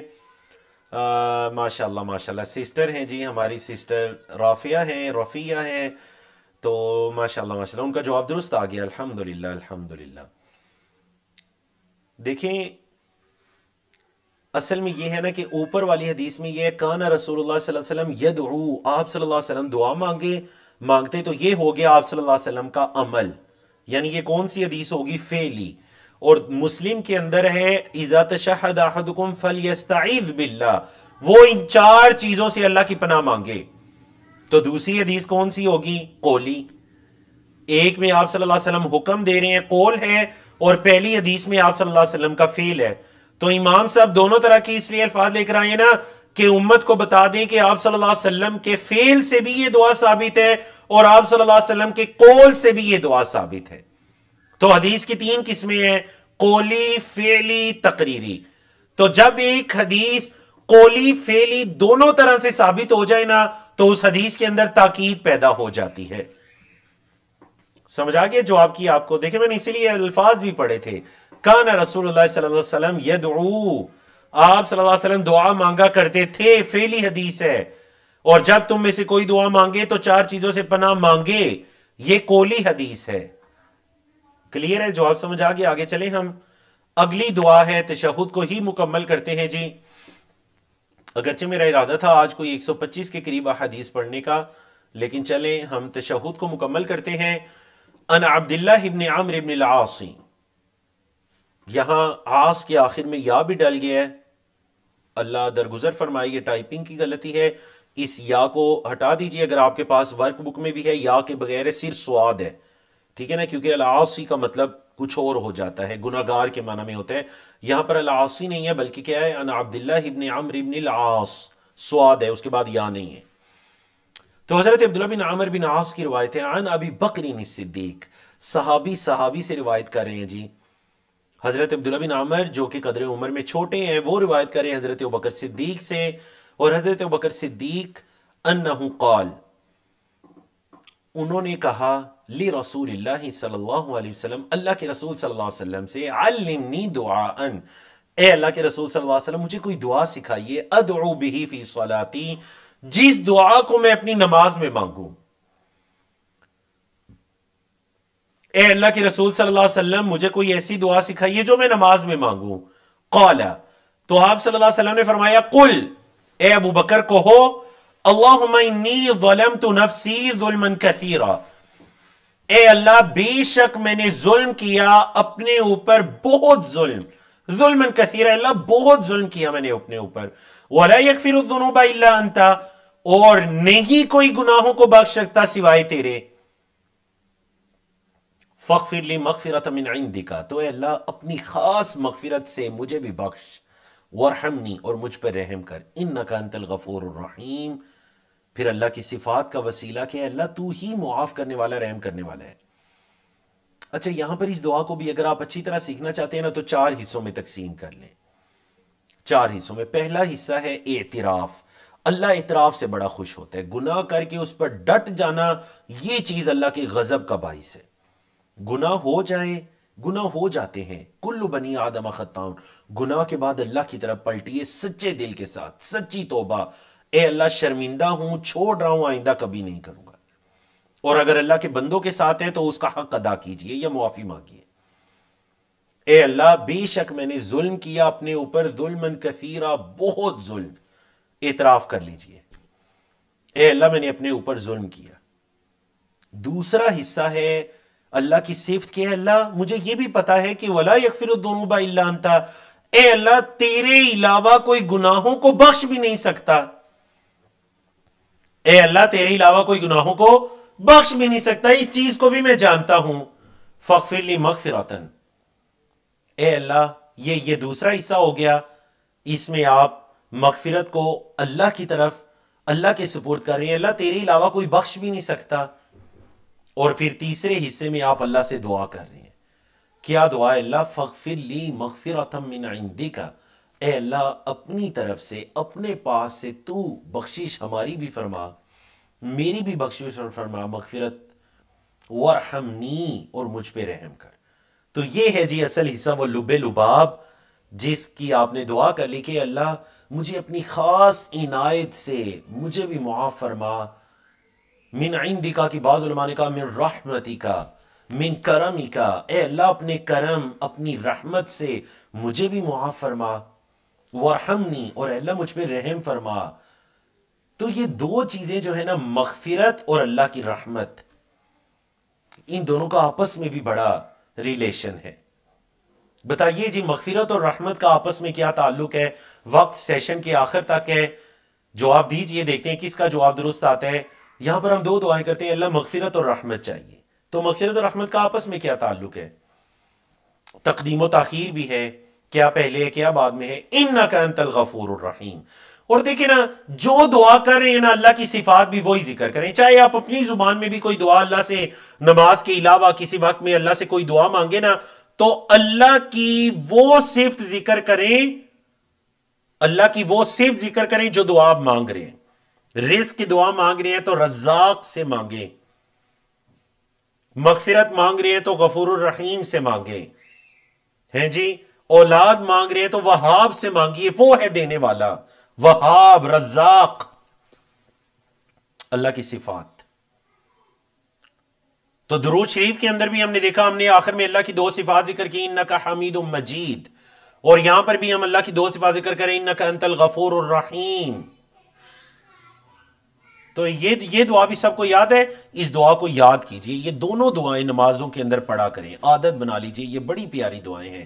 یہ وہ دعائیں ہیں جو نبی انبیاء رسول میں جو سب سے افضل ہے نا، وہ اس امت کے، امت محمدیہ کے سب سے افضل ترین انسان حضرت ابوبکر صدیق کو سکھا رہے ہیں. تو پھر دعا اہم کیسے نہیں ہوگی جی؟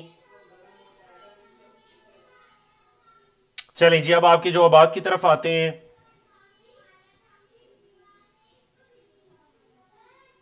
جن پر رحمت ہوگی جی وہی انہی کی مغفرت ہو سکے گی،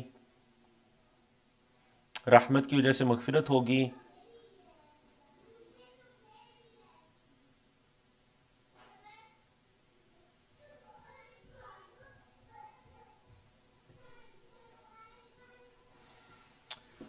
اللہ کی رحمت ہوگی تو اللہ سبحانہ و تعالی معاف فرمائیں گے، کیونکہ رحمت کے ساتھ مغفرت ہوگی بعض اوقات.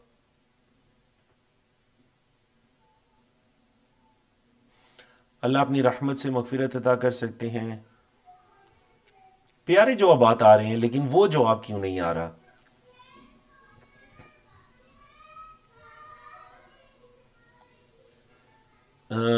معافی کیوں کہ تو رحم کرنے والے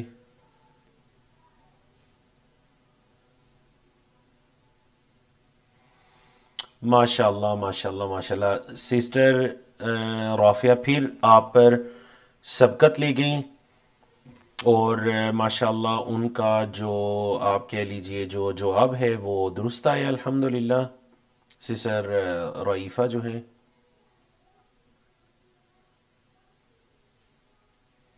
اچھا آپ کو پتہ ہے اس کا صحیح جواب کیا ہے؟ اور باقی ماشاءاللہ آپ کے بہت زیادہ کوئی 20 سے زیادہ جوابات آئے ہوئے ہیں میں دیکھ رہا ہوں۔ اس کا سب سے جو صحیح ترین جواب ہے نا اللہ کی مغفرت اللہ کی رحمت، وہ یہ ہے کہ پہلے انسان کو گناہوں سے پاک کیا جائے گا، وہ ہے مغفرت، پھر اس پر رحمت نازل کی جائے گی، پھر اس پر رحمت فرمائی جائے گی۔ پہلے اس کو گناہوں سے پاک کیا جائے گا اور پھر اس پر رحمت ہوگی۔ سمجھ آ گئی آپ کو؟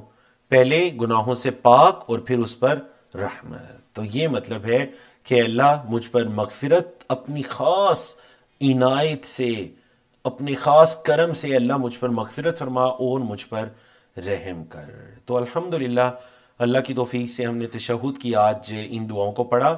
باب التشہد ابھی چل رہا ہے، بلکہ اس طرح کرتے ہیں کہ تشہد کے اندر ایک حدیث ہے وہ پڑھ لیتے ہیں تاکہ یہ باب مکمل ہو جائے، پھر ہم باب الوتر اگلی مجلس میں پڑھیں گے انشاءاللہ۔ اور یہ حضرت عائشہ کی حدیث ہے رضی اللہ عنہ، قالت کہتی ہیں ما صلی النبی صلی اللہ علیہ وسلم صلاةً، آپ صلی اللہ علیہ وسلم نے کوئی نماز نہیں پڑھی بعد ان انزلت علیہ، بعد اس پر کہ آپ صلی اللہ علیہ وسلم پر نازل کی گئی یہ سورت۔ کیا سورت؟ اذا جاء نصر اللہ والفتح، یہ جو سورت ہے نا اذا جاء نصر اللہ والفتح، یہ جب سے آپ پر نازل کی گئی نا اس کے بعد آپ صلی اللہ علیہ وسلم نے کوئی نماز نہیں پڑھی الا یقول فیہا، مگر آپ صلی اللہ علیہ وسلم اس میں یہ فرماتے کیا؟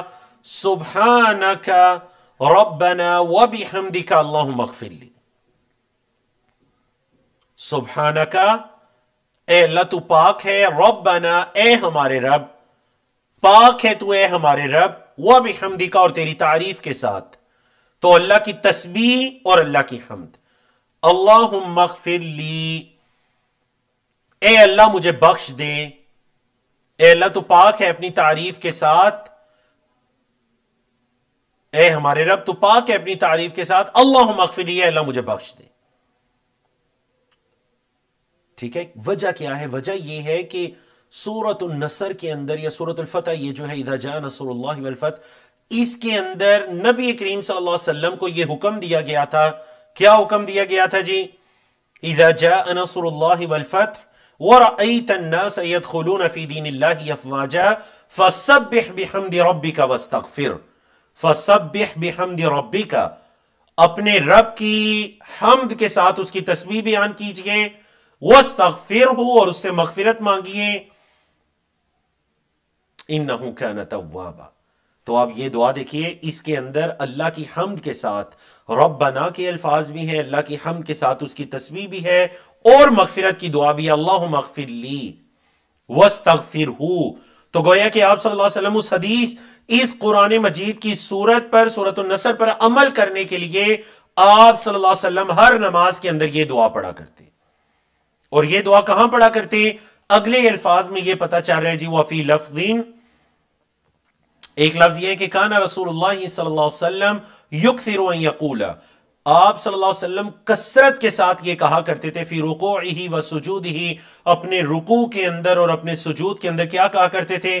سبحانک اللہم ربنا وبحمدک اللہم اغفر لی، سبحانک اللہم ربنا، پاک ہے تو اے اللہ ہمارے رب، اور اپنی حمد کے ساتھ اللہم اغفر لی، اللہ مجھے بخش دے۔ تو یہاں پر دو چیزیں، ایک اللہ کی پاکی، اللہ کی تسبیح، اور ایک اللہ کی حمد۔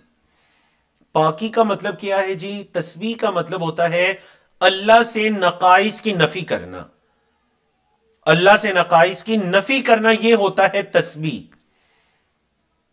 اور حمد کا مطلب ہے تمام خوبیوں کا، صفات کا اللہ رب العزت کے لیے خاص کرنا. سمجھا گئی نا؟ تو یاد رکھیے گا، جب تک آپ کی تسبیح سچی نہیں ہے نا، تو آپ جو اللہ کی حمد کرتے ہیں نا، وہ بھی سچی نہیں ہو سکتی. کیوں؟ کیونکہ اگر دل میں یہ ہے کہ ہمارا رب ظلم کرتا ہے یا کوئی نقص، کوئی عیب اللہ کی طرف منسوب کیا جا رہا ہے، تو پھر اللہ کی تعریف کیسے ہوگی؟ تو اللہ کی سچی حمد کے لیے پہلے سچی تسبیح کریں. تسبیح کا مطلب ہے کہ ہمارا رب ہر نقص، کمی، عیب سے پاک ہے. وہ ظلم نہیں کرتا، اسے نیند نہیں آتی، اسے اونگ نہیں آتی ہے. جی یہ کیا ہے؟ یہ ہے اللہ کی تسبیح، نقائص کو اللہ سے دور کرنا. اور حمد کیا ہے؟ خوبیوں کا اثبات. مطلب آپ کہتے ہیں اللہ غفور ہے، رحیم ہے، سمیع ہے، بصیر ہے، رزاق ہے، قہار ہے، وہاب ہے. یہ ساری اللہ کی صفات یہ حمد میں آئیں گی. تو پھر تسبیح کیا ہو گئی؟ تسبیح مطلب جو نفی ہے، اللہ سے کچھ چیزوں کی، نقائص کی، عیبوں کی نفی کرنا، یہ ہے اللہ کی تسبیح. آپ بچپن سے کہتے ہیں آئے نا سبحان اللہ کا مطلب ہے اللہ پاک ہے. تو اب سوال یہ، اللہ کس سے پاک ہے؟ اللہ ہر نقص اور عیب سے پاک ہے. نہ صرف نقص اور عیب سے پاک ہے، بلکہ خوبیاں بھی اسی کے لیے ہیں. یہ مطلب ہوتا ہے جی، جب آپ رکوع یا سجود میں کہتے ہیں نا سبحان ربی العظیم، سبحان ربی الاعلی، تو عظیم یا اعلی کہہ کر آپ اللہ کی حمد بیان کر رہے ہوتے ہیں، اور سبحان ربی کہہ کر آپ اللہ کی تسبیح بیان کر رہے ہوتے ہیں. ہر رکوع سجود میں تو آپ اللہ کی تسبیح اور حمد ایک ساتھ بیان کرتے ہیں. تو الحمدللہ رب العالمین، اللہ کی توفیق سے آج ہم نے ایک ہی چیپٹر مکمل کیا، باب التشہد، لیکن یہ اہم ترین چیپٹر تھا. اس کے اندر درود شریف بھی تھا، تحیات بھی تھیں، اور تحیات کے بعد کی دعائیں بھی تھیں. تو الحمدللہ ہم نے اس کو مکمل کیا. تو اللہ کی توفیق سے آنے والے انشاءاللہ جو ہماری اس حدیث کی مجلس کے اندر ہم باب الوتر پڑھیں گے، وتر کا بیان انشاءاللہ، آپ صلی اللہ علیہ وسلم کا وتر پڑھنے کا طریقہ، اس کا وقت اور ساری چیزیں انشاءاللہ. اب ہم کچھ سوالات کی طرف آ جاتے ہیں آپ کے کوسچن آنسر کے اندر.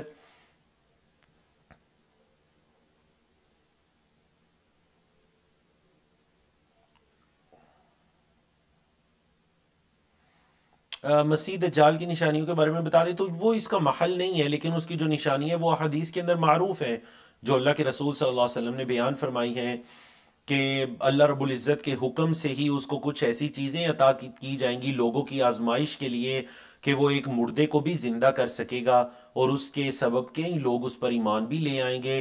اور اس کے علاوہ آپ کہہ لیجئے کہ وہ اس کے چہرے کے اوپر جو کذاب لکھا ہوگا، ہر مومن انسان اس کو پڑھ لے گا جس کے دل میں پختہ ایمان ہوگا.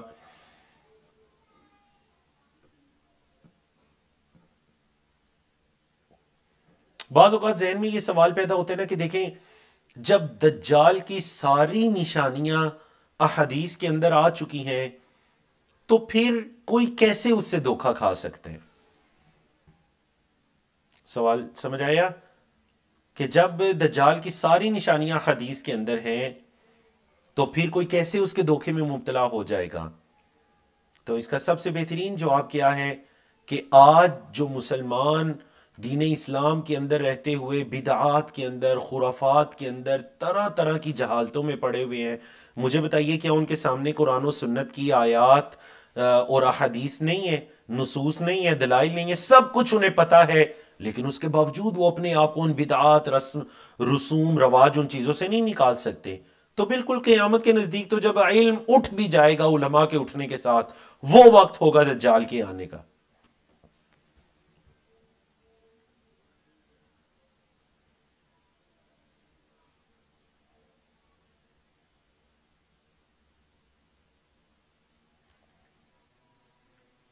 سوال یہ کیا گیا ہے کہ جی آپ صلی اللہ علیہ وسلم پہلے تشہد کو بہت مختصر کرتے، تو پھر آپ نے جو بتایا کہ پہلے تشہد میں درود شریف بھی پڑھا جا سکتا ہے، تو ظاہر بات ہے آپ صلی اللہ علیہ وسلم مختصر کرتے، لیکن مختصر کرنے کا یہ مطلب نہیں ہے کہ کوئی دعا چھوڑ دیتے یا کسی دعا کے اندر کمی ہوتی۔ اب فجر کی 2 رکعات کے بارے میں بھی آتا ہے، ام المومنین حضرت عائشہ کی حدیث ہے کہ آپ صلی اللہ علیہ وسلم اتنی مختصر 2 رکعات پڑھا کرتے کہ میں سوچتی کہ آپ صلی اللہ علیہ وسلم نے اس میں سورۃ الفاتحہ بھی پڑھی ہے یا نہیں، انتہائی مختصر فجر کی 2 رکعات پڑھا کرتے تھے۔ اچھا جی، جیسا کہ آپ کے علم ہے کہ آج ہمارا ریزلٹ بھی اناؤنس ہونا ہے، تو کچھ دیر آپ ہمارے ساتھ رکیے، یہ 2-4 منٹ میں ہم سوال و جوابات لے کر انشاءاللہ ہم آپ کا ریزلٹ اناؤنس کرنے جا رہے ہیں۔ ٹیم کے لوگ ہمارے ساتھ موجود ہیں ان قریب، تو میں گزارش کروں گا سسٹر سے، سسٹر نمرا جو ہیں وہ ہمیں ریزلٹ دکھائیں گی۔ آپ پلیز اس فائل کو ریڈی کر لیجئے، ابھی وہ اپنی سکرین آپ سب کے ساتھ شیئر کریں گی، ٹھیک ہے؟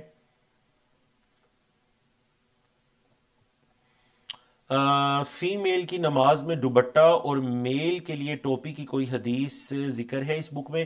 عورت کے لیے دوپٹے کا تو ذکر ہے صحیح حدیث کے اندر، لیکن مرد کے لیے ٹوپی کا کوئی ذکر نہیں ہے کہ ٹوپی لازماً پہنیں گے تو نماز ہوگی اور نہیں پہنیں گے تو نماز نہیں ہوگی۔ عرب جو ٹوپی پہنا کرتے تھے وہ ان کے لباس کا حصہ تھا، اس وجہ سے آپ صلی اللہ علیہ وسلم نے کسی حدیث کے اندر یہ حکم نہیں دیا کہ سر کو ڈانپو یا سر پہ ٹوپی رکھو۔ ہاں اگر کوئی آپ صلی اللہ علیہ وسلم کی سنت طریقے پر عمل کرتے ہوئے سر کو ڈانپ کر رکھتا ہے تو ضرور اس کے لیے اجر و ثواب ہے، لیکن اگر کوئی اس کے بغیر بھی نماز پڑھتا ہے تو اس کی نماز بالکل درست ہے، اس کے اندر مطلب کوئی اس کی نماز میں کمی نہیں رہے گی، اس کی نماز بالکل درست ہے۔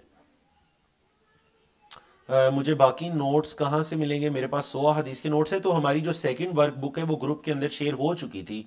آپ اگر ہمارے گروپ میں موجود ہیں اسد حبیب، تو آپ دیکھیے ہمارے گروپ کے اندر سیکنڈ ورک بک شیئر ہو چکی ہے، ورنہ جو آپ کے واٹس ایپ گروپ ایڈمن ہیں عمیر بٹ صاحب ہیں، تو آپ جو آپ کے واٹس ایپ کے گروپ میں عقیدہ کے جو ہمارے گروپ ہیں ان کے اندر جو وہ میسیج سینڈ کرتے ہیں ان سے 1 to 1 رابطہ کیجئے، وہ آپ کو ورک بک دے دیں گے، اور اگر آپ گروپ میں نہیں ہیں تو پھر اپنا نمبر یہاں لکھ دیجئے، آپ کو سینڈ کر دی جائے گی، ٹھیک ہے؟ سوال بڑا اچھا ہے جی کہ تشہد کے اندر کیا ان میں سے کوئی ایک دعا مانگ سکتے ہیں یا 2-3 دعائیں بھی مانگ سکتے ہیں؟ تو 2-3 مانگنے میں بھی کوئی حرج نہیں ہے، 2-3 دعائیں کٹھی مانگ لے، اللہم انی ظلمت بھی مانگ لے، اللہم انی اعوذ بک من عذاب القبر بھی مانگ لے، 2-3 بھی مانگے تو اس میں کوئی حرج والی بات نہیں ہے۔ نماز میں تو کثرت سے دعائیں مانگنی چاہیے، اور یہ تو جگہ ہی ہے دعائیں مانگنے کی، ٹھیک ہے جی؟ بارک اللہ فیکم۔ ان دعاؤں کے علاوہ اور بھی دعائیں پڑھ سکتے ہیں، تو میں نے کہا نا یہ جو آپ صلی اللہ علیہ وسلم کی حدیث آج آپ نے پڑھی نا فَلْيَتَخَيَّرْ مِنَ الْمَسْأَلَةِ مَا شَاءَ، تو اس حدیث کے عموم کے اندر علماء کرام کہتے ہیں کہ آپ کوئی بھی دعا مانگ سکتے ہیں، قرآن مجید کی یا سنت کی کوئی بھی دعا یہاں پر مانگ سکتے ہیں، لیکن بہتر وہ ہے جو آپ صلی اللہ علیہ وسلم نے ہمارے لیے اس موقع پر پسند فرمائی، اور وہ ہے اللہم انی ظلمت نفسی، یا پھر اللہم انی اعوذ بک من عذاب القبر، اور دیگر دعائیں، ٹھیک ہے جی؟ چلیے جی، بارک اللہ فیکم واحسن اللہ علیکم، ہم اسی پر اکتفا کرتے ہیں کیونکہ آج ہم نے آپ کا رزلٹ بھی اناؤنس کرنا ہے۔ ماشاءاللہ ہمارے 10 سیشن مکمل ہو چکے ہیں، تو 10 سیشن کے اندر جو آپ کا رزلٹ بنا، جو پوزیشن ہولڈر ہیں، ٹاپ پر لوگ ہیں، تو میں ریکویسٹ کروں گا اپنی ٹیم سے کہ وہ سکرین آپ کے ساتھ شیئر کر دیں تاکہ ہم دیکھ سکیں جی، اور بلکہ ریکارڈنگ کے اندر ہم اس کو باقی رکھتے ہیں، ریکارڈنگ کے اندر مطلب آواز نام کے ذریعے ان لوگوں کا آ جائے گا تذکرہ۔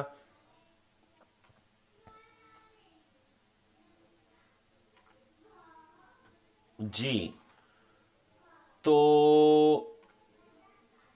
ماشاءاللہ ماشاءاللہ یہاں پر آپ لوگ رزلٹ کو دیکھ رہے ہیں جی، بارک اللہ فیکم۔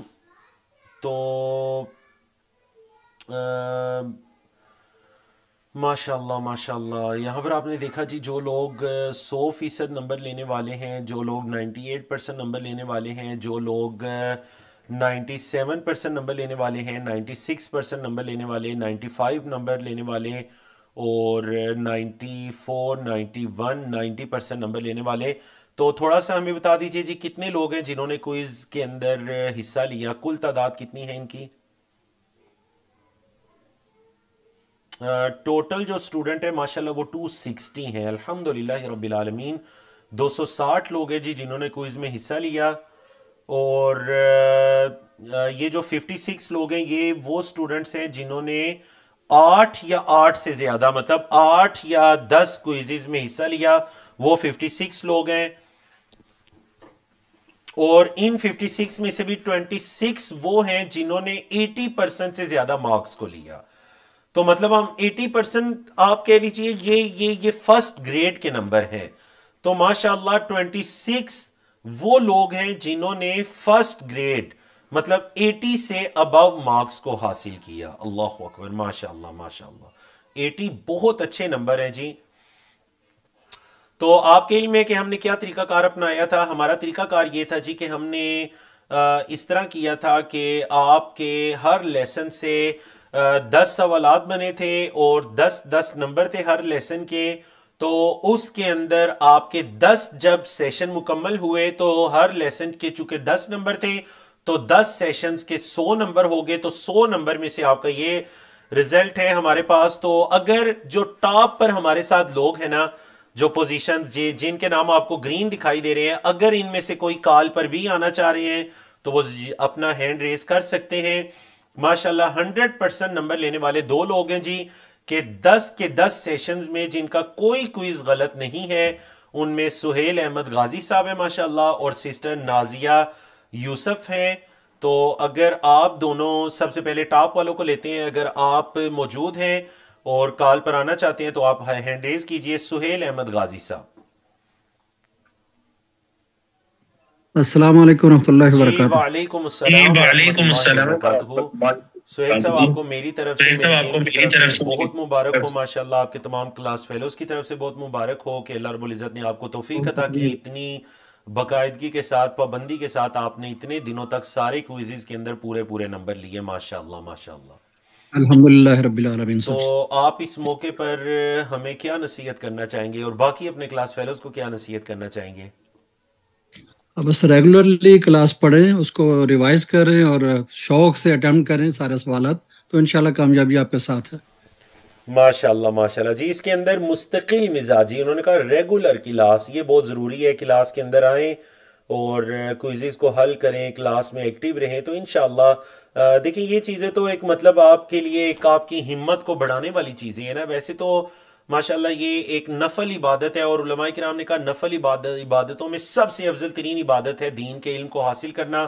تو آپ ماشاءاللہ اتنے دنوں سے تشریف لا رہے ہیں اور سیکھ رہے ہیں، سکھا رہے ہیں. اللہ رب العزت آپ کو مزید برکتوں سے نوازے جی. تو سہیل احمد آمین غازی صاحب ثم بہت آمین. شکریہ آپ کا. اللہ رب العزت آپ کے لیے خیر و برکت کا باعث بنا دے آپ کی ان ایفرٹس کو اور آپ کی آمین ان ثم آمین. خدمات کو. بارک اللہ فیکم و تقبل اللہ منا و جزاک اللہ منکم. خیر. تو اس کے بعد غالباً جو دوسرے نمبر پر پہلے 100% نمبر لینے والی تھی سسٹر نازیہ یوسف، شاید وہ کلاس میں نہیں ہے یا کال پر نہیں آنا چاہ رہی، واللہ عالم. تو بہرحال آپ کو بہت بہت مبارک ہو ماشاءاللہ اتنے اچھے نمبر لینے کے لیے. اور جی مزید کون کون لوگ ہمارے ساتھ موجود ہیں جی؟ سسٹر ہیں فہمیدہ بیگم جن کے 98% ہیں، اور اسی طرح شفقت حسین الوی ہیں جن کے 98% ہے. تو چلیے ہم شفقت حسین الوی صاحب سے بات کرتے ہیں. جی آپ اپنا مائک اوپن کر سکتے ہیں. السلام علیکم. جی وعلیکم السلام ورحمۃ اللہ وبرکاتہ. جی شفقت صاحب امید ہے کہ آپ خیریت سے ہوں گے. تو ماشاءاللہ آپ نے بڑے اچھے الحمدللہ. مارکس لیے جی 98%. میں دیکھ رہا ہوں کہ اس میں صرف اور صرف آپ کے دوسرے سیشن میں 9 نمبر آئے، 1 نمبر کٹ گیا، اور 8ویں سیشن میں آپ کے 9 نمبر آئے، 1 نمبر کٹ گیا. ورنہ آپ کے بھی یہ سر 100% ہوتے. لیکن جی ظاہر بات ہے یہ مسابقہ تھا، مقابلہ تھا ماشاءاللہ. جی مہربانی. تو یہ کیا غازی نصیحت صاحب کی کرنا سر چاہیں گے آپ؟ مہربانی ہے، کیوں انہوں نے یہ مجھے ان کے ساتھ میں پڑھتا تھا، تو وہ تو ابھی پاکستان چلے گئے، میں ادھر ہی ہوں. بس انہی کی مہربانی ہے، ان کے ساتھ مل کے میں سوری پڑھائی وغیرہ دوبارہ سے بتائیں گے آپ کی ان کے کلاس. ساتھ مل کر تیاری کرتے رہے؟ جی غازی صاحب سہیل احمد غازی صاحب کے ماشاء ساتھ اللہ مل کر ماشاء سر اللہ ماشاء اللہ ماشاء اللہ. اچھا غازی وہ صاحب کے تو ابھی ساتھ. پاکستان چلے گئے ہیں، تو لیکن پھر بھی میری گائیڈ وہ مجھے کرتے رہتے ہیں. ماشاء تو اللہ بہت ماشاء اللہ. تو مہربانی دیکھیں ان نا، کی بھی اور آپ کی اس بھی. کو آپ کہتے ہیں کہ المرء علی دین خلیلہ، بندہ اپنے دوست کے دین پر ہوتا ہے. تو غازی صاحب ماشاءاللہ ہمارے ان کے ساتھ سفر بھی ہو چکا ہے ایک عمرے کا، اور بڑی اچھی ملاقاتیں بھی ہو چکی ہیں. تو دیکھیں نا یہ ہے کہ بندہ اپنے دوست کے دین پر ہوتا ہے. تم میں سے ہر ایک کو چاہیے کہ وہ دیکھے کس سے وہ دوستی کر رہا ہے. تو شفقت صاحب کے لیے ماشاءاللہ غازی صاحب کی دوستی کتنی مفید ثابت ہوئی کہ وہ ان کو نہ صرف حدیث کلاس میں لائی بلکہ 98% پر لا کھڑا کیا. الحمدللہ. الحمدللہ. چلیں جی، اللہ آپ کو بہت برکتوں سے نوازے شفقت صاحب، بارک اللہ فیک و احسن اللہ الیک. تو 98% نمبر لینے والوں میں ایک سسٹر فہمیدہ بیگم ہے جی، آپ کو بھی بہت بہت مبارک ہو. تو اب آتے ہیں جی 97% کی طرف. یہ دو لوگ ہیں 97 میں، ایک سسٹر فرحت نسیم اور قمر النساء، دو لوگ ہیں. تو ان میں سے سسٹر فرحت نسیم جو ہیں وہ ان کا ہینڈ ریز ہے، آپ اپنا مائک اوپن کر لیجئے. اور اسی طرح اگر قمر النساء ہیں ہمارے ساتھ تو وہ مائک اوپن کر سکتے ہیں جی. جی السلام علیکم. وعلیکم السلام ورحمۃ اللہ وبرکاتہ. جی میری بہن بہت مبارک ہو آپ کو میری طرف سے، پوری آپ ٹیم کی طرف سے دیکھیں کہ میرا ماشاءاللہ. صرف پہلا کوئز ہے نا، اس میں 8 نمبر آئے تھے، اور وہ کہ تھوڑی سی ایک غلطی ہوگی کہ بعض اوقات ہم لوگ نیٹ کا اتنا کام نہیں کرتے، تو وہ بچوں نے وہ جو نشان میں نے لگایا تھا وہ غلطی سے کسی اور پہ لگ گیا. اچھا اچھا اچھا اچھا، چلیں جی. ہاں یہ میں ماشاءاللہ اور ماشاءاللہ، بہرحال یہ تو ایک جو مسابقہ ہوتا ہے. اور دوسرا آپ ہاں کا ہاں نہیں، میں آپ آخری کو کوئز بات میں مسئلہ اس بتانا ہفتے چاہ والے رہی میں. ہوں. اور دوسرا یہ کہ ابھی جو 10واں لیسن ہے اس میں میرا آپ نے کہا تھا کہ نمازیوں کا باجماعت نماز میں امام جو ہے وہ سترا ہوتا ہے. اور اچھا میں اچھا اچھا، سمجھ ہاں بالکل بالکل میں سمجھ گیا. وہ ایک ہاں سوال تھا جس تو پر کچھ ہاں میں نے لوگوں ان کی کو طرف سے استفسار بھی آئے تھے. سوال بھی بھیجے تھے، کچھ نیٹ کا پرابلم تھا تو ان کا طرف سے جواب نہیں آیا. بہرحال مجھے یہ تھا کہ میں نے کہا جو سر نے بتایا وہی لکھنا چاہیے، تو اس وجہ سے میرا آپ کی کہ میں نے لیکچر کی نوٹ کی وجہ سے اس سوال کو میں نے ڈراپ کر مطلب دیا. یہ کہ آپ کے اصل میں نمبر 98% ہے ماشاءاللہ. ہاں میں بس یہی بتانا چاہ رہی جی تھی. جی جی ماشاءاللہ الحمدللہ ماشاءاللہ. مجھے یہ کہ بہت اچھا آپ لوگوں کا طریقہ کار بہت ہے، جو ریگولر ہیں، اور اس وجہ سے بہت جو ہے انسان کے اندر دلچسپی بھی پیدا ہوتی ہے. الحمدللہ مجھے بہت سیکھنے کا موقع ملا. اللہ تعالیٰ آپ پر رحمت کرے اور زیادہ سکھائیں. آمین جزاک آمین اللہ آمین. خیر. بارک اللہ فیکم و احسن اللہ علیکم. بہت شکریہ آپ کا میری بہن، آپ تشریف لائیں. اور سسٹر سیدہ ہے، غالباً سیدہ قمر النساء ہیں، اگر آپ ہی ہیں تو آپ بھی مائک اوپن کر سکتی ہیں. اور ایم کاشف شاکر صاحب ہیں، وہ کہہ رہے ہیں جی کہ انہوں نے سارے کوئزز میں حصہ لیا تھا، ان کا نام کیوں نہیں ہے. تو سسٹر ذرا چیک کر لیجئے ایم کاشف شاکر صاحب کے، ان کا رزلٹ اگر ابھی پتہ چل سکے تو بتا دیجیے گا. جی السلام علیکم. وعلیکم السلام ورحمۃ اللہ وبرکاتہ. جی میری بہن آپ قمر النساء کے نام سے آپ ہی ہیں؟ جی جی جی سر، ماشاء میں اللہ تو ماشاء آپ کی اللہ ماشاء اللہ. پرانی اسٹوڈنٹ ہوں سر. میں نے تو آپ کا وہ عقیدہ میرے علم توحید میں بھی ہے، کورس مجھے آپ کے کیا. نام سے یہ یاد آ گیا قمر النساء. اور جب سیدہ کی آئی ڈی ہوئی تو پھر آپ پہلے پورا نام لکھتی تھی، سیدہ قمر النساء، مجھے یاد آ گیا ماشاءاللہ. تو میری بہن بہت بہت مبارک ہو آپ کو میری طرف سے، میری پوری ٹیم کی طرف سے. اور کیا کہنا چاہیں گی اس موقع پر؟ سر آپ کا یہ جو کورس آپ کرواتے ہیں تو یہ ہمارے لیے بہت فائدہ مند ہے. بہت سارے ایسے کوشچنز ہوتے ہیں جو میں پوچھنا چاہ رہی ہوں، تو وہ حدیث کے ذریعے اور کورسز کے ذریعے مجھے ان کے جوابات آسانی سے مل جاتے ہیں، تو بہت کافی ہیلپ ہو جاتی ہے. تو یہ تو بہت اچھی بات ہے. اور خاص کر آپ کا انداز جو ہے پڑھانے کا وہ تو بہت امپریسو ہے نا. اور میں تو آپ کی بہت مداح ہوں، اور میں آلریڈی آپ کی یونیورسٹی کی بھی اسٹوڈنٹ عربک کی سیکنڈ سیمسٹر میں، شاید آپ کو ماشاء یاد اللہ ہو یا ماشاء نہ. اللہ. جی جی جی جی جی بالکل جی بالکل جی بالکل ماشاء اللہ ماشاء اللہ. چلیں الحمدللہ الحمدللہ. بس دعا کریں کہ اللہ اس کو میرے لیے، میری پوری ٹیم کے لیے صدقہ جاریہ بنا دے. اللہ ہم سب سے اس کو قبول و منظور آمین فرمائے.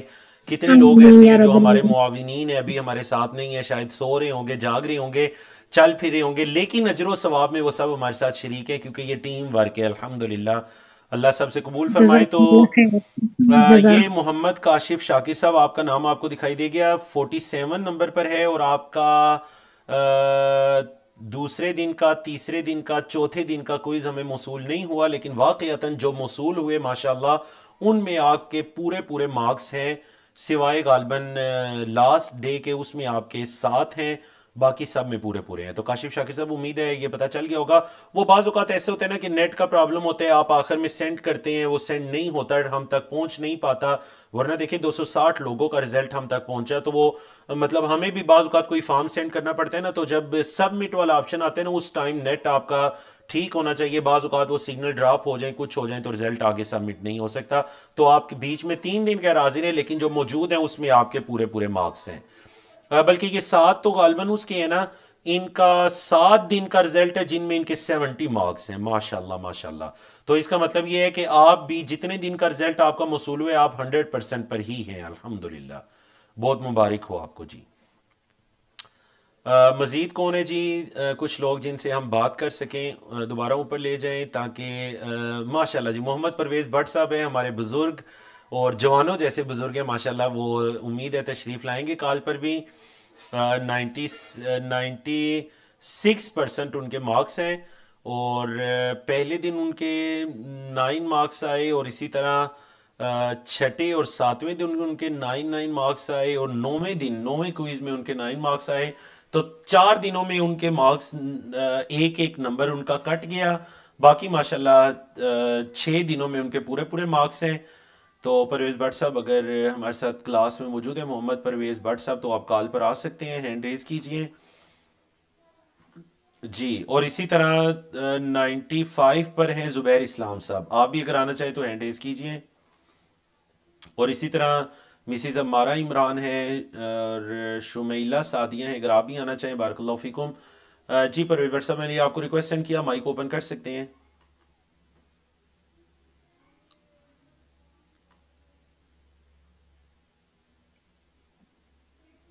السلام علیکم ورحمۃ اللہ وبرکاتہ. جی وعلیکم السلام ورحمۃ اللہ وبرکاتہ. جی پرویز بٹ صاحب کیسے ہیں آپ اور آپ کے گھر میں سب خیریت ہے ماشاءاللہ؟ جی الحمدللہ. تو یہ بتائیے کہ آپ کے مارکس کیسے کٹ گئے، نمبر آپ کے کیسے کٹ گئے؟ 4 دن آپ کا یہ ایک نمبر کٹا. ایک مجھے خود حیرانگی ہو رہی ہے کیونکہ ایک آدھ دفعہ میں تو کوئی سلپ ہوا تھا وہ جب کلک کرنے میں، لیکن باقی تو میرا سب ٹھیک تھا. مجھے حیرانگی ہے. اور میرا خیال ہے آپ جو آخر پہ وہ آپ کے پاس سکرین شاٹ آتا ہے آپ تو لیتے بھی نہیں ہیں 10 مارکس کا جی جی جی جی جی جی جی جی جی. اینی وے بہرحال اللہ قبول فرمائے، انشاءاللہ ہم اس کو چیک بھی کرتے ہیں جی. میری ریکویسٹ ہے پرویز بٹ صاحب کے رزلٹ کو دوبارہ نظر ثانی کی جائے کیونکہ ماشاءاللہ یہ نہ صرف کوئز اٹیمپٹ کرتے ہیں بلکہ مجھے پرسنل میں اپنا رزلٹ سینڈ بھی کر دیتے ہیں. تو مجھے خود بھی یاد ہے ان کے تو ہمیشہ 10 میں سے 10 ہی آتے رہے ہیں. یہ 4 دن ان کے ایک نمبر جو کٹ گیا ہے اس پہ ذرا پلیز نظر ثانی کیجئے. اور چلیں آپ کو بہرحال ماشاءاللہ 96 بھی بڑے نمبر ہیں جی. میرے اتنے آ جائیں یونیورسٹی کے اندر تو میں تو خوشی سے پھولے نہ سماؤں کہ اتنے 96% مارکس آ گئے. تو لیکن ہمیں آپ سے توقع ہے، لیکن ہمیں جو آپ سے توقع ہے وہ 100% کی ہے. بارک اللہ فیکم بارک اللہ فیکم. آپ کی دعائیں انشاءاللہ آپ کو اللہ تعالیٰ کامیاب کرے گا 100%. آمین آمین آمین آمین. بارک اللہ فیکم جزاکم اللہ خیرن.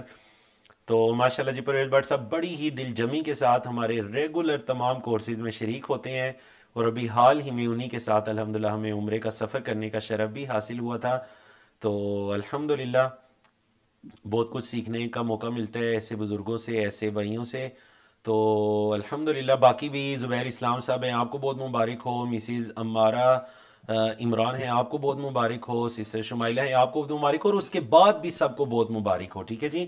تو ان میں سے کوئی ایک کہہ رہے تھے جی میرا نام کہاں پر ہے، شمشاد ملک ہے غالباً، ان کا نام کہاں پر ہے؟ اچھا اب میں نے نا آپ کے کمنٹس بھی اوپن کیے ہیں، صرف اس لیے اوپن کیے ہیں تاکہ جن لوگوں کی پوزیشن آئی ہے نا آپ ان کو مبارکباد دیں تو ان کو نظر بھی آ جائے کہ آپ ان کو مبارکباد دے رہے ہیں. تو آپ اس ٹائم جو بھی کومنٹ کر رہے ہیں نا وہ ساروں کو نظر آ رہا ہوگا. ٹھیک ہے.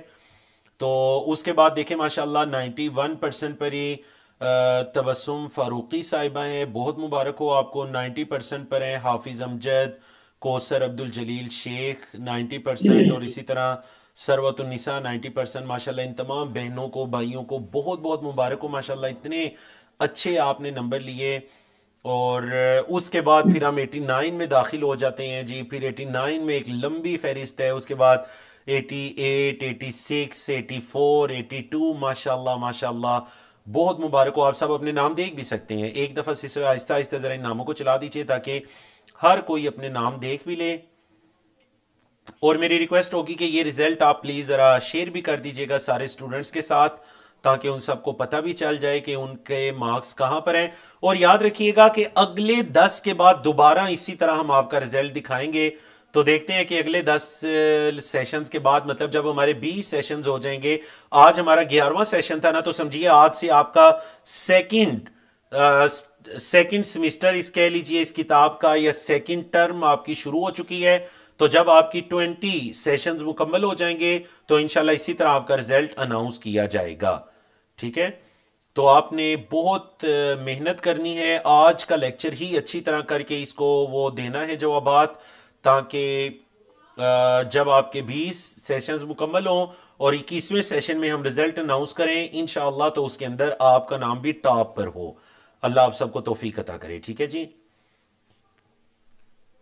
ماشاءاللہ ماشاءاللہ. یہ دیکھیے جی، کچھ ایسے لوگ ہیں جنہوں نے کچھ کا حل کیا، تو کوشش کرا کریں حل کیا کریں.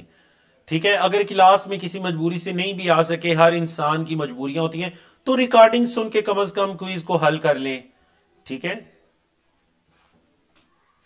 دیکھیں نا ماشاءاللہ کچھ لوگ ہیں جنہوں نے 4 دن حل کیا، 3 دن حل کیا، 2 دن حل کیا، 1 دن حل کیا. تو آپ کوشش کریں مستقل مزاجی کی. ٹھیک ہے جی، بارک اللہ فیکم. یہ دیکھیے جی ماشاءاللہ آپ کے نام کرتے کرتے ماشاءاللہ 230 تک آپ لوگ پہنچ چکے ہیں، اور کل جتنے لوگوں نے چاہے ایک دن بھی کسی نے حل کیا، کل جو لوگ ہیں جنہوں نے حصہ لیا کوئزز کے اندر وہ 260 ہیں. 260 ہیں جی. یہ دیکھیے 260 لوگ ہیں جنہوں نے چاہے ایک دن بھی حل کیا. تو اللہ رب العزت آپ کو برکتوں سے نوازے. بہت شکریہ آپ سب کا، بارک اللہ فیکم. اور خاص کر جو ابھی تک 60 سے زیادہ لوگ ہمارے ساتھ کلاس میں موجود ہیں، اللہ آپ کو جزائے خیر عطا کرے. تو میں ریکویسٹ کروں گا اگر ٹیم کی طرف سے کوئی بھی اناؤنسمنٹ ہے تو آپ پلیز کر دیجئے، ورنہ ہم کفارہ مجلس کی دعا پڑھتے ہیں تاکہ اگلے جمعے کو ہماری دوبارہ ملاقات ہو سکے انشاءاللہ. بارک اللہ فیکم. چلیے جی، انشاءاللہ آپ سب سے دوبارہ ملاقات ہوگی. کفارہ مجلس کی دعا پڑھیے. سبحانک اللہم و بحمدک، اشہد ان لا الہ الا انت، استغفرک و اتوب الیک. السلام علیکم ورحمۃ اللہ وبرکاتہ.